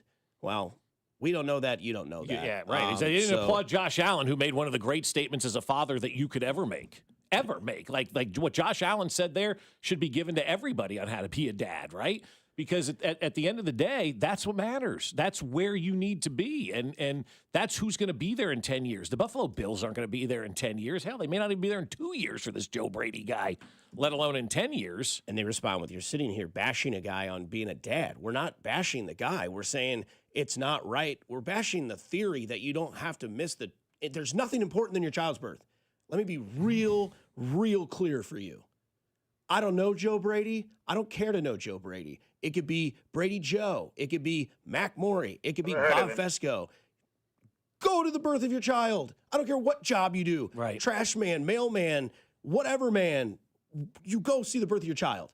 And it takes you back to like how the Lord will show you signs and work in mysterious ways. I watched Survivor this last year. This one guy, him and his wife, have been trying for 9 years to have a child. 9 years. And he decided to go to Survivor overseeing the birth of his child. You know what happened to that guy? He got bit by a snake in the ocean, had to be flied home. And when he got home, 2 days later, his wife gave birth to the kid and he was there. That's the Lord, dog. Believe it or not. Yeah, that's crazy. That really is. I mean, random snake that was in a book of dangerous animals on the island. They had to look, bit him in the foot, took him into medical tent, said, sir, you're not capable to be here. You need to go home. Goes home. 2 days later, wife gives birth. Glad he was there. Praise God. Yeah, I mean, and I'm not in the, he's got a stressful job. Everybody's got a stressful job. Everybody has bosses. It's all relative. It really is. At the end of the day, it's a job. You punch in, you punch out. And when you punch out, you go home to the people that love you. I have a Richard of the Week. It's not Sean Payton. 913, LOL, missing the birth of your child isn't a big deal. More important to provide as the man. Well, I didn't think Sean Payton would get knocked off the stoop, but 913, you're in my notes. You are the Richard of the Week. Yeah, that guy's in the clubhouse right there. Say that again. LOL, missing the birth of your child isn't a big deal. More important to provide as the man. Oh, my God. His wife agrees with that? Did that guy come down from the hills in the Ozarks with that statement? Yeah. This is a better text from 816. We'll focus some positivity. Hey, old dad here. Wait until you walk your daughters down the aisle. People will need to check that you're okay because you're going to cry so damn much. you'll feel like you're losing your baby girls. That's Bro, sweet. I cry about that every day, and I haven't walked my kids hasn't down the happened. aisle. I get it. I do. I cry about once a day of how fast this goes, man. I love my kids. I love being a dad. I love seeing them succeed. I love watching them do great things. There's nothing better than the joy that I see when they're smiling. You're only as happy as your least happy kid, they say all the time, too. Like, people who don't take being a parent seriously and do it the right way, I don't understand why you don't do it the right way, why you don't just absolutely 1,000,000% love up your kid. Because at the end of the day, that's all you're going to have. The Buffalo Bills won't be there for you. Yeah, they maybe not be there for him next year. Yeah, depending on how this whole thing we'll goes, see. too. I mean, it may be a one-and-done type of thing for him. So, yeah, I'm just never, after being a dad and knowing what life is about, for these 49 years, the relationship that I had with my parents growing up, the relationship that I have with my children, I wouldn't trade it for the world. Yeah, this comes shortly after we had Mike McDonald, coach of the Seahawks, last week. Yeah, I get 30 minutes to an hour of time with my son on Thursdays. Sweet, dude. Cool. Like you were flexing. Yeah. Like he was he thought that was a flex. He thought that was a flex, yeah. And it's not a flex. It's embarrassing. It's embarrassing. It's sad. Yeah. That's right. Okay. Well, I didn't think that was going to go the way it was because now apparently I hate the military. Whatever. Yeah, right. So we hate on the military because they can't make the birth of their child overseas? That's Did we not just say extenuating circumstances? Yeah. Okay, Mac, one word. One word. First name is Blake, and he goes on a cruise. He goes on a Caribbean cruise. Katie Holmes. No. Ah! Are you listening? What's your least favorite thing about working with yourself? Body odor. Body odor. You get one word. On the count of 3, name your favorite dinosaur. 1, 2, 3. Velociraptor. This is one word on Fesco and Dusty. 1, 2, 3. Oatmeal raisin. Let's start with what the lead of the weekend will be. Saturday, 3:30 in Lawrence, Allen Fieldhouse. The top two, in my opinion, maybe top 2 of the 3 of the NBA picks in this upcoming draft. Darren Peterson versus AJ DeBanza, KU versus BYU. One word on the College Game Day. Electric. Boogie, woogie, woogie. My one word is premier. Yeah. This is a premier game. These are premier athletes. DeBanza versus Peterson, Allen Fieldhouse. Andy Reid possibly could be in attendance because of his alum playing in one of the biggest games of the year in college sports. If you've ever been to Allen Fieldhouse, you know what it's like. Bob mentioned earlier, that video hits, everybody's attention goes straight to the screen, and then all of a sudden it starts, and you feel the vibes come in. So it's going to be a premier game. I can't wait. 3:30 on Saturday. There's no better pregame atmosphere in sports than that video at Allen Fieldhouse, man. I will have 8 to 9 surf sides cracked before that game tips off. We gotta get me to Allen Fieldhouse next year. We gotta go to a game. Your buddy Rob Brenton's got season tickets. I asked him, I was like, "You going to this game on Saturday?" Of course he is. He goes, "Come on, pal." So the only reason I have season tickets because there's like 2 or 3 games that are this big every year in Lawrence, That's and I right. get my money's worth out of those Hell 3. yeah. Or you can sell them and get your money. But college basketball tickets on the secondary market have never been good. Never been good at KU for the secondary market. I've had friends that were brokers over the years like, we lose our ass on KU Also, basketball. what a great time. Premier time, 3:30. You can do anything you love need it. early in the morning, Yes. and then you can make the 45-minute drive or wherever if you're coming from Lee Summit, 50-minute drive, and you're home by 7. I don't know, something like that. So 913 says boners. That's my one word. Wow. I agree. Let's go one word. Paul Skeens has reportedly added a new pitch. It's a, quote, slower version of his sweeper one word. Yankee. Yeah, pretty much. I mean, you continue to add and make yourself more One word, valuable. pinstripes, yeah. New York. Yeah, exactly. Dusty? MVP. Ooh, that would be great if That a would be pitcher won an awesome. MVP. That's It'd be like putting Belichick in the Hall of Fame. They'd never do it. well, it's been done. I think Verlander did it. I'm pretty sure.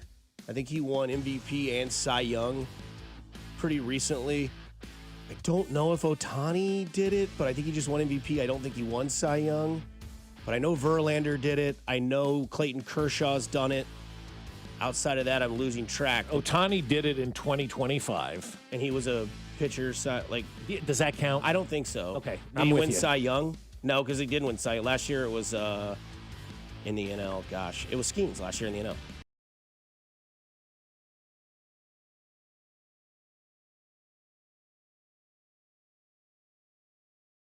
Bob Gibson. So the most recent pitcher MVP were Clayton Kershaw and Verlander. There we go. When did Kershaw win it? I don't know. I just have that on the Google. Several pitchers have won MLB MVP alongside the Cy Young most often. Names those names, but I could look it up. Because I'm looking at a list of the Baseball Writers 2014. Association 2014. Yep. I got Mike Trout. Oh, the National League. AL. I'm sorry, my bad. Yeah. Heard. Okay. Sticking with baseball, Anthony Rizzo reportedly being hired by NBC for an MLB studio analyst. What do we think? Do we think the Riz has got the Riz on the TV? One word. I'd rather see the other Riz on the TV, but it's fine. It's a name, right? It's somebody out there. I hope he's good. I don't know what to think about Anthony Rizzo. I don't know if he's going to be any good on TV or not. Nice name, I guess, but we'll see. My one word would be Pasquantino. I see a lot of similarities in the both of them. Both first basemen, both Italian. I think Vinny's a lot funnier and engaging. And that's the door for Vinny. If Rizzo can go there and make it work, we saw Vinny do a lot of work with MLB Network last year. We saw him be a World Series correspondent this year. We know that there is the track work of it moving forward. Rizzo, Pasquantino, they both kind of have that pizzazz, that charisma that they carry. I would like to see it. I've always liked Rizzo. I've always thought he was a G. Especially on that Cubs team when they had him and Schwarber and Bryant and all those guys. It was a fun team to do that. And, I think it'll be fun. And I think Pasquantino would be my one word. Let's go over to a 30 for 30 that's now being created. It's going to be called the Philly Special. It'll premiere on February 6th at 9 p.m. It'll have all the information on the play and that Super Bowl win, and it'll feature Doug Peterson, Jason Kelsey, Nick Foles, Corey Clement, and Trey Burton, plus some more guys. One word. I like documentaries. Mm-hmm. I hope it's good. I'll say cheesesteak for this one. That's kind of my one word. Like, the Kingdom documentary. Did anybody outside of Kansas City watch it? I don't know. Yeah. These 30 for 30s all on Philly. Does anybody outside of Philly watch it? I will, because I like that kind of stuff. But yeah, it's cool. The more you can do with these documentaries and put stuff out there and tell stories, that's really where it's at. I love the behind-the-scenes stuff, especially with the Orlovsky stuff, too. Give me that behind-the-scenes stuff, that information we've never gotten anywhere else. I think that's fun. Pass. That's my one word. I don't need to see it. I'm good. Yeah, there's no interest. None. Pass. Yeah, Irrelevant. I do wonder. I will want a map of the views outside of the state of Pennsylvania and see how well they did over there. Our guy, he's hot in the world of owners. It's a low bar, but he has actually set it high. It's Steve Bisciotti, owner of the Baltimore Ravens. How about this? Just kind of coming in on a live shot on SportsCenter. Here he is. I hear something, but I couldn't see I'm it. just being stopped by. This is Ravens owner Steve Bisciotti. Yeah, it's has cold. joined us. It's cold out here. What is he doing really outside? Cold. That's what I said to him. I said, "Why aren't you doing this inside?" Thank you. We've got so many nice places Thank for you. him. That was He's my our biggest favorite question. reporter, and I don't know why they kicked him to the curb, so to speak, because we're out here on the curb. But hey, why did they want to know why did you hire Jesse Minter? Oh, I didn't. Eric did, and I approved it. I can tell those two are going to work really well together. He stood out. We got some good candidates out there, but he stood out. So we're really happy with him, and we're really happy with Jameson. Okay, Jameson, please go in. How about there? One word. Fun. Like superstar is what Steve Bisciotti realized after that press conference. I could be a star in this league. Hey, Jerry's going to be passing away soon. Bob Kraft's going to be passing away soon. Who are we passing the torch to as these NFL owners, right? Steve Bisciotti can kind of soar up that list. Not Terry Pagula. No, definitely not Terry Pagula. But this guy came on the scene in that press conference. Everybody loved him. And now he's like, oh, maybe I am a little bit of a star out here. I'll go continue to be a star. It's fun. That's what sports should be about. This guy's out there doing a live shot in the cold in front of this building. And here comes the owner of the team going, damn, man, I'm sorry for you, but we love you, man. That was great. I loved every minute of that. Yeah, relevant. You just let your coach go, and you're letting everyone know that everything's still relevant in Baltimore. It's not the end of the world. 18 years or whatever it was, a Harbaugh, and now you're. It's true. Oh, blank. Really? I didn't know. Maybe Mike would. Would you imagine that? Like having fun at a press conference. Not, can I interrupt? Yeah, stuff like that. Like Biscotti, man, like you're doing really well. Yeah. As a best new actor in a new film called the 2026 off season of the NFL. Yeah, he is best new actor in this, right? It's fun. Yeah, it's good. I hope we hear more from him, and I hope it's positive type stuff. And if his PR team is what I think they are, they will. The leash is extending. Yeah, like you got to do like the Biscotti minute, on their social media channels or whatever, and having the thick Baltimore, accent as well. It just the whole thing is great. It's like central casting, man. It's like if they had like a Halloween Superstore GM outfit or owner's outfit, it'd be Biscotti. Yeah, it would. Comes with thick accent, fun, humorous, serious, looks like business. Yeah. Looks like he's got one of those like those little like what do you call those decanters of whiskey on the desk when you walk in. He just hands you one. I don't drink. You do now. Yeah, Okay. He definitely has whiskey in the office. Like, and it's good whiskey. Oh, of course it is. Yes, it's not drinking Evan Williams, Ralph. And then just not one word, but just update Australian Opens. Jannik Sinner and Djokovic down to a fifth set right now. Sinner up 1-0. Put that on. Yeah, I was going to say, I'll put that on. Farmers Insurance is on. Oh, yeah, I forgot. I would have. Fifth set already. Wow. No, man. Who is it? Yannick Noah? Sinner and Djokovic. Who? Sinner. Sinner? Jannik Sinner. That's the guy you were talking about yesterday. Oh, Sinner. Oh, yeah. I thought you said Center. Sinner for the winner coming up. There's trolls everywhere, like the text line, on Twitter, Facebook. Well, and there's also trolls when it comes to soda. Or do you call it pop? Either way, we'll get to it. 96.5 The Fan, your home for Kansas City sports. Get bent. This is Fesco and Dusty on your home for Royals baseball. 96.5 The Fan, brought to you by Golden Oak Lending. Do you need extra cash? Golden Oak Lending can convert your home's equity into cash in as little as 14 days. Let Golden Oak Lending cure your blues.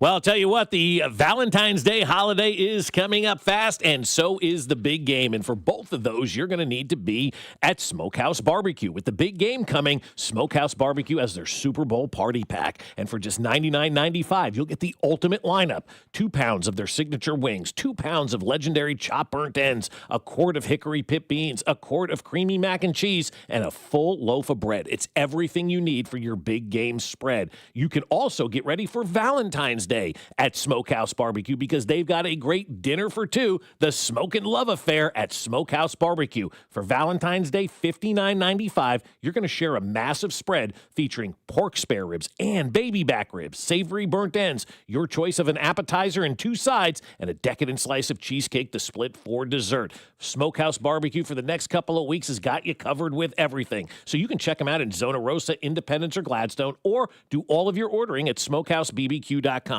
That's smokehousebbq.com. For almost 40 years, locally owned and family operated, it's Smokehouse Barbecue. Never have I ever called my sister from the finish line of my first marathon. Hello? You won't believe where I am. Are you running? Mile 26. I'm gonna make it. Switch to T-Mobile's 55 Plus plan and get iPhone 16e with its advanced camera system on us. Plus, 2 lines for just $30 a line. Guys, I can't believe it. I knew you could do it, babe. That was amazing. Mom, how do you feel? I feel great. I can't feel my feet. Let's take a picture, and then you may carry me to the car. Share every stride, every mile, every memory on America's best network. Switch to T-Mobile's 55 Plus plan and get iPhone 16e on us and 2 lines for just $30 a line. With 24 monthly bill credits and 2 eligible port-ins on Essentials 55 Plus for well-qualified customers with autopay plus taxes, fees, and $35 device connection charge. Credits end and balance due if you pay off early or cancel. Contact us. Finance agreement 128 gigabytes, $599.99 required. Best mobile network in the U.S. based on analysis by Ookla of Speed Test Intelligence data 1H 2025. Visit T-Mobile.com. When I wake up The best mornings in the morning light, start with Wrangler. I pull on my jeans and I feel alright. Jeans, jackets, and shirts that get your day started. Good mornings make for better days. Wrangler, for the ride of life. Earn an accredited MBA in as few as 16 months for about $21K at University of Maryland Global Campus. Explore 10 specializations, including finance, HR, cyber technology, and more. Plus, showcase the value of your MBA with a comprehensive learner record and digitally demonstrate in-demand skills and credentials to employers. No application fee if you apply by February 11th. Learn more at umgc.edu. Certified to operate in Virginia by Chev. Find what you love and love what you find at Total Wine and More. There's so much waiting for you. With the lowest prices for over 30 years, find what you love only at Total Wine and More. Drink responsibly, B21. Here's your traffic report on 96.5 The Fan. East side, 435 northbound, briefly slow at 23rd with a stalled, and then there's a construction zone blocking the left lane past that. 71 northbound, still rolling from 87th up towards Gregory. Kansas side, 70 eastbound, slows at the split with 670. Alan Carr, 96.5 The Fan, traffic.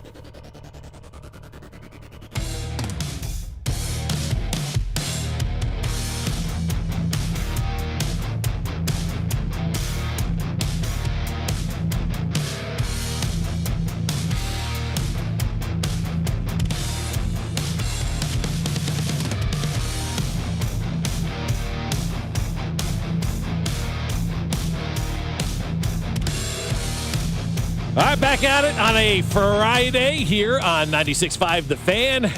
Beautiful Friday morning or cloudy Friday morning, however you decide to look at it, but it is Friday, and really, ultimately, that is all that matters. Coming up in about 15 minutes, we'll talk to Ron Slay, ESPN. We'll get his take on the big game this weekend over at Allen Fieldhouse featuring BYU and Kansas, so that's all coming up in about 15 minutes from now. All right, let me get your opinions on this, because I could be convinced either way on this topic, and I'm interested to see where you guys are on that, because it's not up to me how you guys feel.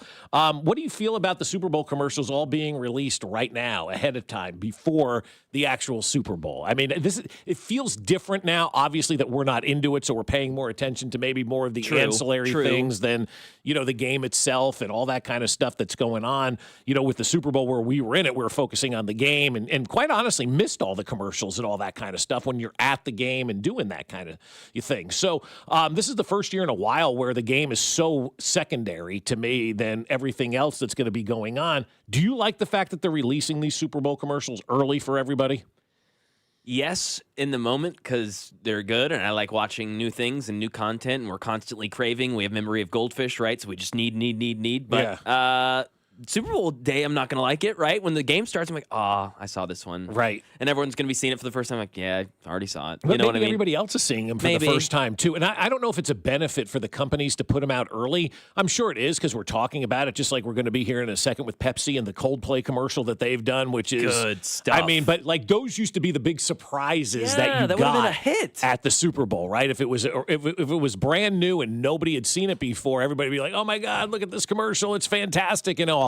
And I think when I sit here now and I see these commercials ahead of time, it actually allows you to pee during the game now, right? Yeah. Because the Super Bowl is one of those events where it's hard to pee because you don't want to miss the game. You don't want to miss the commercials. You don't want to miss the halftime. You don't want to miss anything. Yeah. And so now that we're seeing the commercials ahead of time, it gives you the opportunity to get off, take a leak, come back and watch the game and not feel like you missed something and you're going to be missing the conversation that's going to take place on Monday. Because if you want to see the commercials, for all intents and purposes, they're all out there right now. I love that commercial, that Pepsi commercial. The Pepsi commercial is so good. They stole the Coca-Cola polar bears. Yep. Yeah. That's right. I didn't even put that together that they did. They stole the Coca-Cola polar bears. They literally stole the polar bears. And had them recreate the Coldplay concert with Pepsi. Yes. That even makes it better. I didn't even think about that. That's brilliant. They're getting caught with Pepsi. And everyone's like, those are the, they're like, you know what, screw it. We like Pepsi more. Right. Yeah. It was fantastic. Well done by them, man. Very well done. Great job by Pepsi. But again, it didn't use AI either. It was real animation. Real bears. Real animation. Someone took time to animate that. Yeah, so. no, that was real bears. A lot of training for that commercial. Yeah, and those are the real people from the Coldplay concert, even though they'll say that they weren't. Mm-hmm. I had too many high noons, and I'm sorry. Well, you should have had Surfside, because zero troubles. Do you care that they're showing the commercials early, or no? I don't care about the commercials. I've never cared about the commercials. Never? The only thing, never. No, I always have. I love them. I think it's pop culture. It's what's going to set the standard for the year. Like you roll them out. I'm a man. I want to watch the game. I got to find a drop for that. I don't care about the commercials. I want to watch the game more than I want to watch my son be born. Like the game this year, it's there. It'll be on, right? Like it's all the other stuff for me now. We get that opportunity to actually experience in some of that other stuff.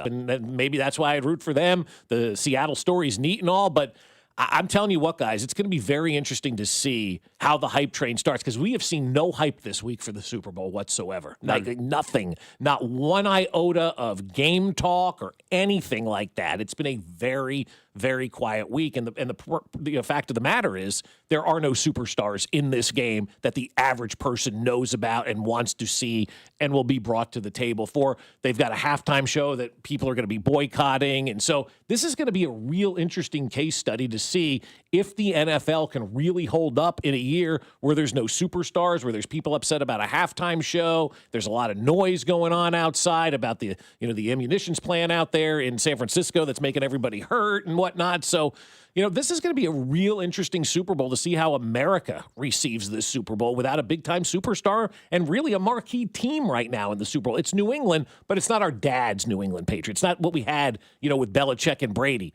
You got Vrabel and Drake May. That's not moving the needle for a lot of people. I could be wrong, but I think this possibly will be the lowest-rated Super Bowl in the last decade. I don't disagree with that. I think there's a lot of storylines, which obviously we'll dive into next week, because I think that's part of the reason why you don't see a lot of push around. There's not really anything happening. There's not really anything to be said. They haven't really gotten to San Francisco. There's not really anything happening. But then by Saturday, I think you will start to kind of be like, all right, here we go. Because Monday night's opening ceremonies, and then Radio Row, from experience that we know, really starts to kick off Thursday. Yeah. You don't really need to be there Monday, Tuesday, Wednesday.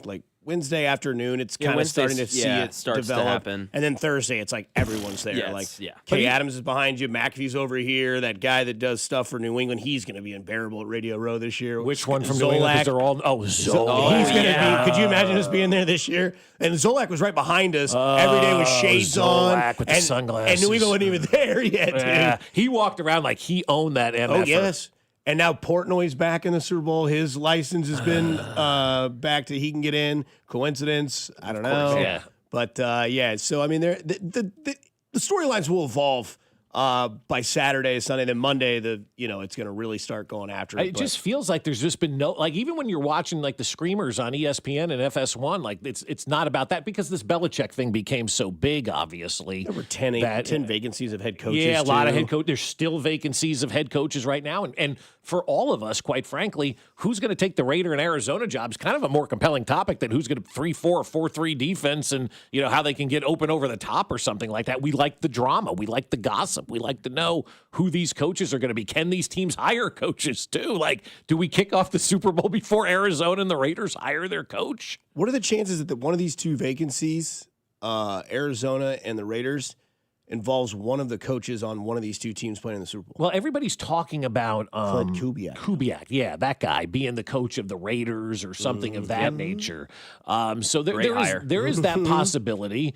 I don't know if it's a great hire. I don't know if he can be a good head coach. Got good bloodlines to be a good head coach, obviously. Because I don't think anybody's leaving New England. We know Josh McDaniels isn't going anywhere. No, nobody would hire him. And if he knows he's not one to go anywhere, he's doing just fine where he's at. Yep. If you're Josh McDaniels at this point in time, you're done. You're just done. Just ride this thing out. And quite honestly, if Drake May becomes the quarterback that he's been, through this first year and takes off and becomes, in that conversation with Patrick Mahomes and Joe Burrow and Josh Allen, the people will remember Josh McDaniels being a great offensive coordinator and probably see him in a much better light than when he was a head coach 2 times, because he was overmatched as a head coach. He wasn't any good as a head coach. But as this offensive coordinator, damn, Josh McDaniels, man. I mean, he's done it with Tom Brady. He's doing it with Drake May now. That's a guy right there that you got to give a lot of credit to. Not a head coach, but as an offensive coordinator and what he's been able to do, it's been special to watch that guy. I ask you guys a question real quickly on something. Who do you think deserves to be in the Hall of Fame as a coordinator more, Josh McDaniels or Steve Spagnuolo? Well, I think it's Spags for me, yeah. Spags. I think Spags still has more Super Bowls, obviously, and he's done it with multiple teams. Yep, multiple teams. And he stopped Tom Brady, who the offensive coordinator was Josh McDaniels, and part of that when they were 17-0. It's Spags for me. Yeah, because now Spags does have the stank of the Rams on him, but that was the Rams. And that was the head coach gig. Yeah, that was his head coach job. I don't join. Yeah, that doesn't matter. That's what I'm saying. Yeah, the head coach job of the Rams, it was awful. It was a bad situation. They were basically the Cleveland Indians and trying to lose. lose. And to move the team, as we have recently seen. So it was all about running the team down as opposed to building it back up. So how many titles does Spags have? 4, I think. McDaniels 1 with the has Giants 6. and 3 here. He has 6. I was going to say, I thought he had 2 with the Giants. No, he only has the 1 with the Giants. He doesn't have the second one with the Giants Okay. because he was already gone as, I believe, as the head coach at that point in time with St. Louis, or he was already out of the Giants system by then. So he's got 3 here and 1 with that's 4. McDaniels has 6. Wow. I didn't realize that. I thought he was gone for some of those. Maybe he was gone with that 10-year drought. Maybe we'll realize that Josh McDaniels is more important than Bill Belichick. He's coached in 9 Super Bowls with the New England Patriots. Jeez. Yeah, Is this his 9th or 10th?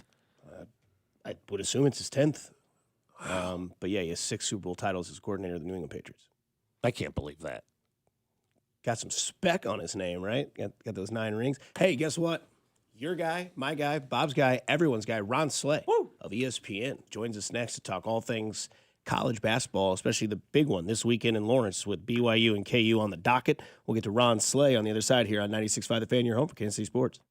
Can convert your home's equity into cash in as little as 14 days. Let Golden Oak Lending cure your blues. Your home for K-State athletics.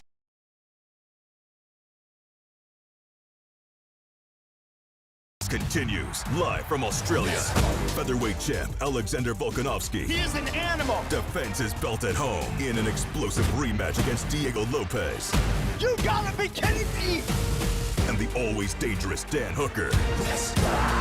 Throws down with powerhouse Benoit Saint-Denis in a high-action lightweight showdown. Oh! There's never been anything like this. Let's go. UFC 325, Saturday, January 31st, only on Paramount+.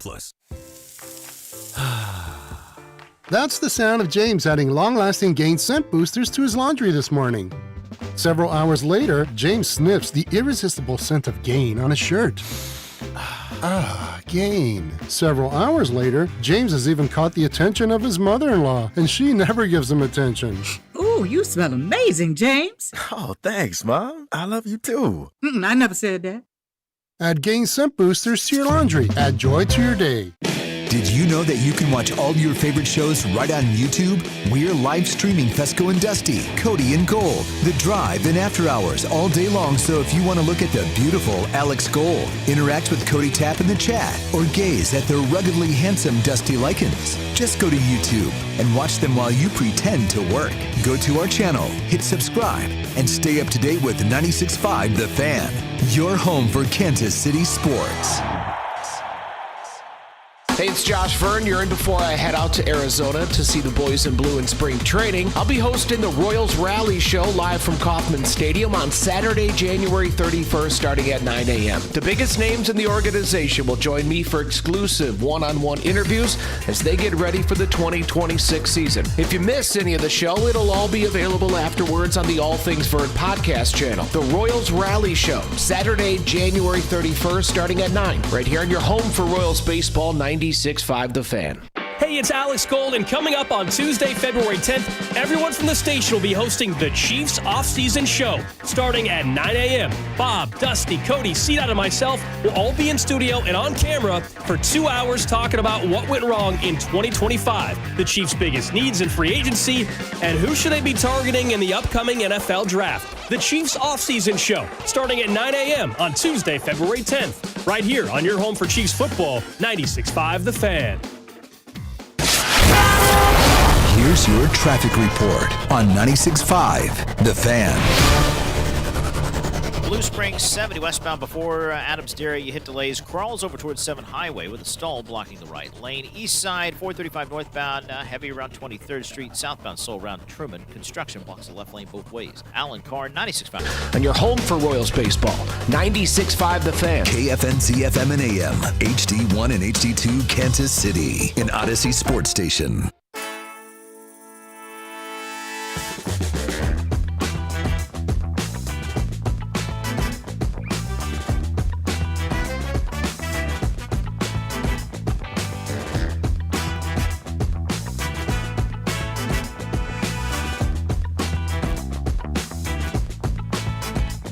We're back here on 96.5 The Fan. We all made it safe in our wonderful parking lot here at... Just kidding. Hey, the car did not fall into a sinkhole today. That's a win.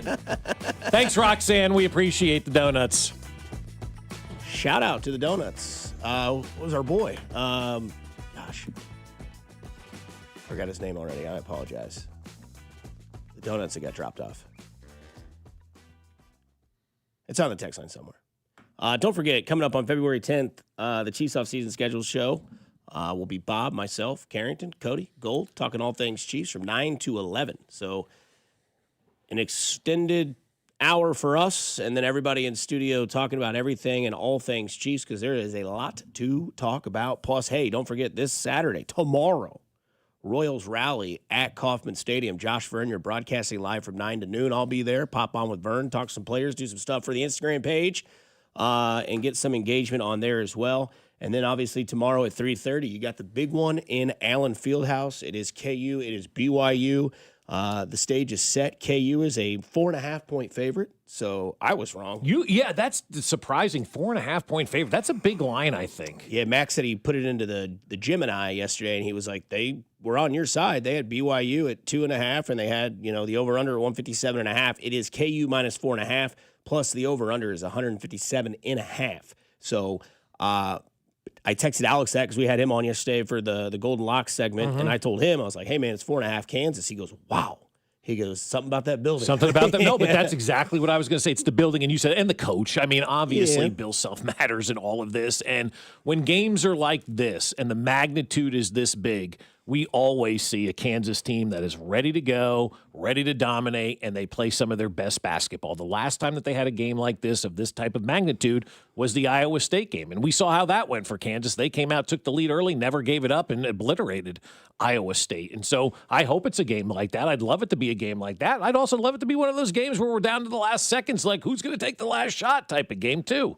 We're now joined by ESPN's own Ron Slay. Former Tennessee Vol, Mac's right-hand man back when he was Cougar Chow. Oh, yeah. Now he's Little Macaroon. That's his new nickname, Slay. How you like that name for Mac Daddy? Little Macaroons, what he got called yesterday. I like the macaroon, man. Ain't nothing bad with the macaroon. There's not too many bad things you can do with the word Mac, so I'm all in for it, man. Big Mac, Daddy Mac, Return of the Mac, you name it. There's a lot of them. There you go. A lot of them out there. Hey, speaking of which, I know you're probably way more over the level that I am of excitement for this game. I've watched a lot of you do. I'm loving what I'm seeing from you on TV. I love how they just kind of give you the platform and let you just be Ron Slay. So respect and praise to you, man, for everything that you're doing this year. It's been noticeably awesome. But speaking of something that's going to be noticeably awesome, is this BYU Kansas game, man. DeBanza versus Peterson. The floor is yours, Ron Slay. Hey, man, listen. I think it's not a lot of times that we get these matchups, especially in the middle of the year, without it being a matchup that's kind of been manufactured by a Christmas tournament, a Thanksgiving tournament, or something of that nature. Which non-conference schedule was beautiful this year. Mm-hmm. It gave a great appetizer to what we were going to see going into conference play with these teams. But this one right here, man, this number 1 pick versus number 2 pick, and almost in a sense, who's going to be who? Because I think Darren Peterson has every right to be the number one pick, no ifs, ands, or buts. And then when you see the freakish nature of a guy like A.J. DeBanza, like it's evident that he could be the number 1 pick as well. So it's only right you have an old school Western duel, where you take 10 paces and you turn and you shoot the rock. We ain't got to really shoot bullets or anything. We're going to shoot the rock on this one and see who comes out on top. But I think the best thing about this is not just these guys. I think their supporting cast on both teams, man, are A1. They're elite. And it's who answers the bell. When you look at what Kansas is able to do, they've been able to play without Darren Peterson. And they've been able to flourish, almost scratching your head like, man, should we even be stressed about what's going on if he plays, if he doesn't play? But his talent when he does play, coming out having 18 points in 20 minutes at the half, it's like, come on, dog. Like, this is what we need. But you gotta tip your cap to Council, Trey White, all of these guys have been able to carry the torch with this bunch, man. And even not even with just the players being out, Bill Self himself, he's been out. Mm-hmm. And they've still been able to find a way. So this is a team that's resilient. And you look at BYU on the opposite side, they got the big three, Saunders, Robert Wright, and DeBansa, and they get it done. I think Richie Saunders is one of the most not talked about guys in college basketball, and he's going to be, depending on how they finish up, he could be one of those guys that go late first, early second, man, just because of the things that he does, and he gives a new meaning to the word glue guy. It's not a guy that just does all the intangibles. It's a guy that can carry the weight, and he does that. Robert Wright, same thing. You know, they were able to steal him from Baylor, and he's been everything as advertised except the last game. So if Robert Wright shows up like he did last game against Arizona, this could be ugly. So, but I think we'll see his best foot going forward on this. Ron, we were talking with Ron Slay of ESPN. There's so much there to unpack. But I want to ask you this. Right. You know, you get Peterson and DeBanza going one-on-one. Every NBA scout and their brother's going to be at this game. How much does a game like this impact on maybe if they wanted to take Peterson or DeBanza at one, if one plays better against the other? How much of this game is going to maybe impact their draft statuses? Well, I think when you walk away from it, it's one of those that you have a love fest.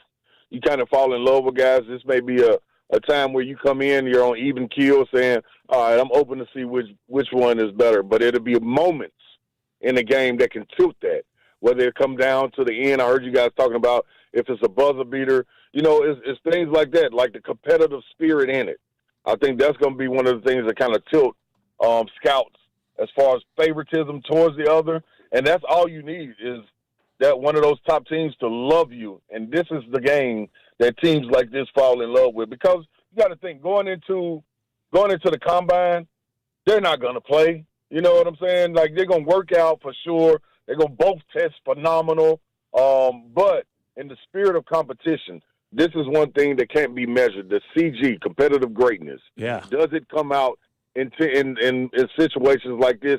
And I think both, especially with the Bansa being on the road, will show exactly what he is and who he can be. And I think the same thing for Peterson. There will be a moment where you'll be like, okay, is this going to be a certain time where he got to come out, the cramps, the body, the ankle, like what is it that could hold him back? And see him push through a situation like that could tilt the scale easily in his favor. Because one thing about it, to me, Peterson is the most prolific scorer that we've seen in the college game today.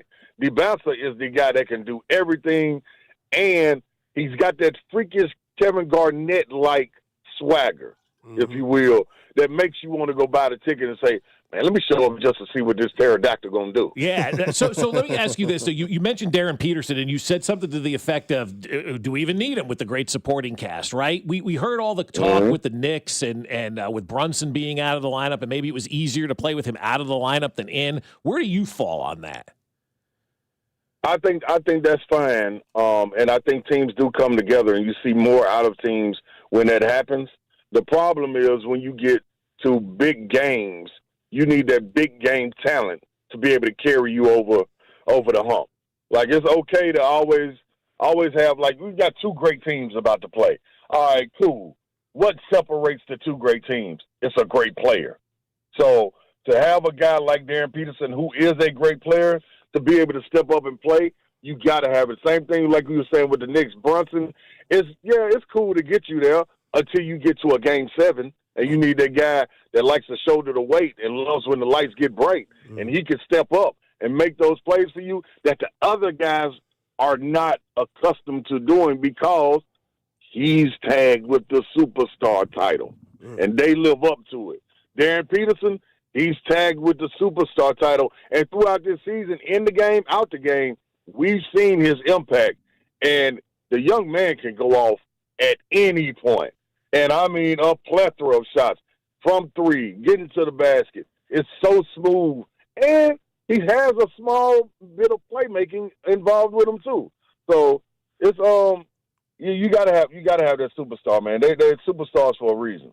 Talking a big game Slay here, Ron, I wanna give you Mac's take and I want to give you my take. And I want to see where you sit on the fence on this because Mac has said, I think yesterday, this possibly could be the best freshman class in college basketball history. Is that right, Mac? This will be the best 1, 2, 3 pick in NBA draft history, Ron Slay. Yes, that is my take. That's his take. And then I think Cameron Boozer's the best college basketball player I've seen play since Michael Beasley. because we get this banger of a game this Saturday, and we get Tobacco Road next Saturday where it's Cameron Boozer versus Williams. So you get picks 1 and 2 this week, and then you get picks 3 and 4, 1 and 2 next week. College basketball, man, and the United States team maybe in the future is looking very, very bright. Absolutely. This is the most exciting that we've seen it. I will say, I will have to agree with you on Cam Boozer probably being the best player in college basketball, just for the simple fact he's so polished. The pace he plays at, nobody rushes him. He can go and have 2 points, 3 rebounds at the half and still finish with 25 and 15. You know what I'm saying? And impact the game. You're like, oh, he wasn't even doing nothing. So he's 6'9", 250, and shoots it like... Guys got star power. No doubt. You know what I'm saying? No doubt. So that's the biggest thing. They got to have that global pull, you know, because for a second, like, it was looking like it was swaying to Europe, and we was going to be like, oh, boy. Last year, dude, it was swaying towards Europe. I was going to say slaying towards Europe, but last year at the Olympics, I mean, every year we're watching the French team. We're going, oh, well, in 2 years we're not going to be, and then all of a sudden, overnight, like a hand of God, we get these 3, American athlete basketball players that have just been phenomenal, man. That's right, man. That's exactly what it is, and you also got to understand, like, people acknowledging like where the game is, like what we're lacking to be left behind, why Europe is running away. So I think you're starting to get to see a little bit more team camaraderie, coming up. At first it was a lot of individuals getting the highlights on them. Now they're able to carry their teams along with them. So I think that's also good for the game as well right here in the USA. Ron, last question for you, about 30 seconds. How impressive was it for a 19-year-old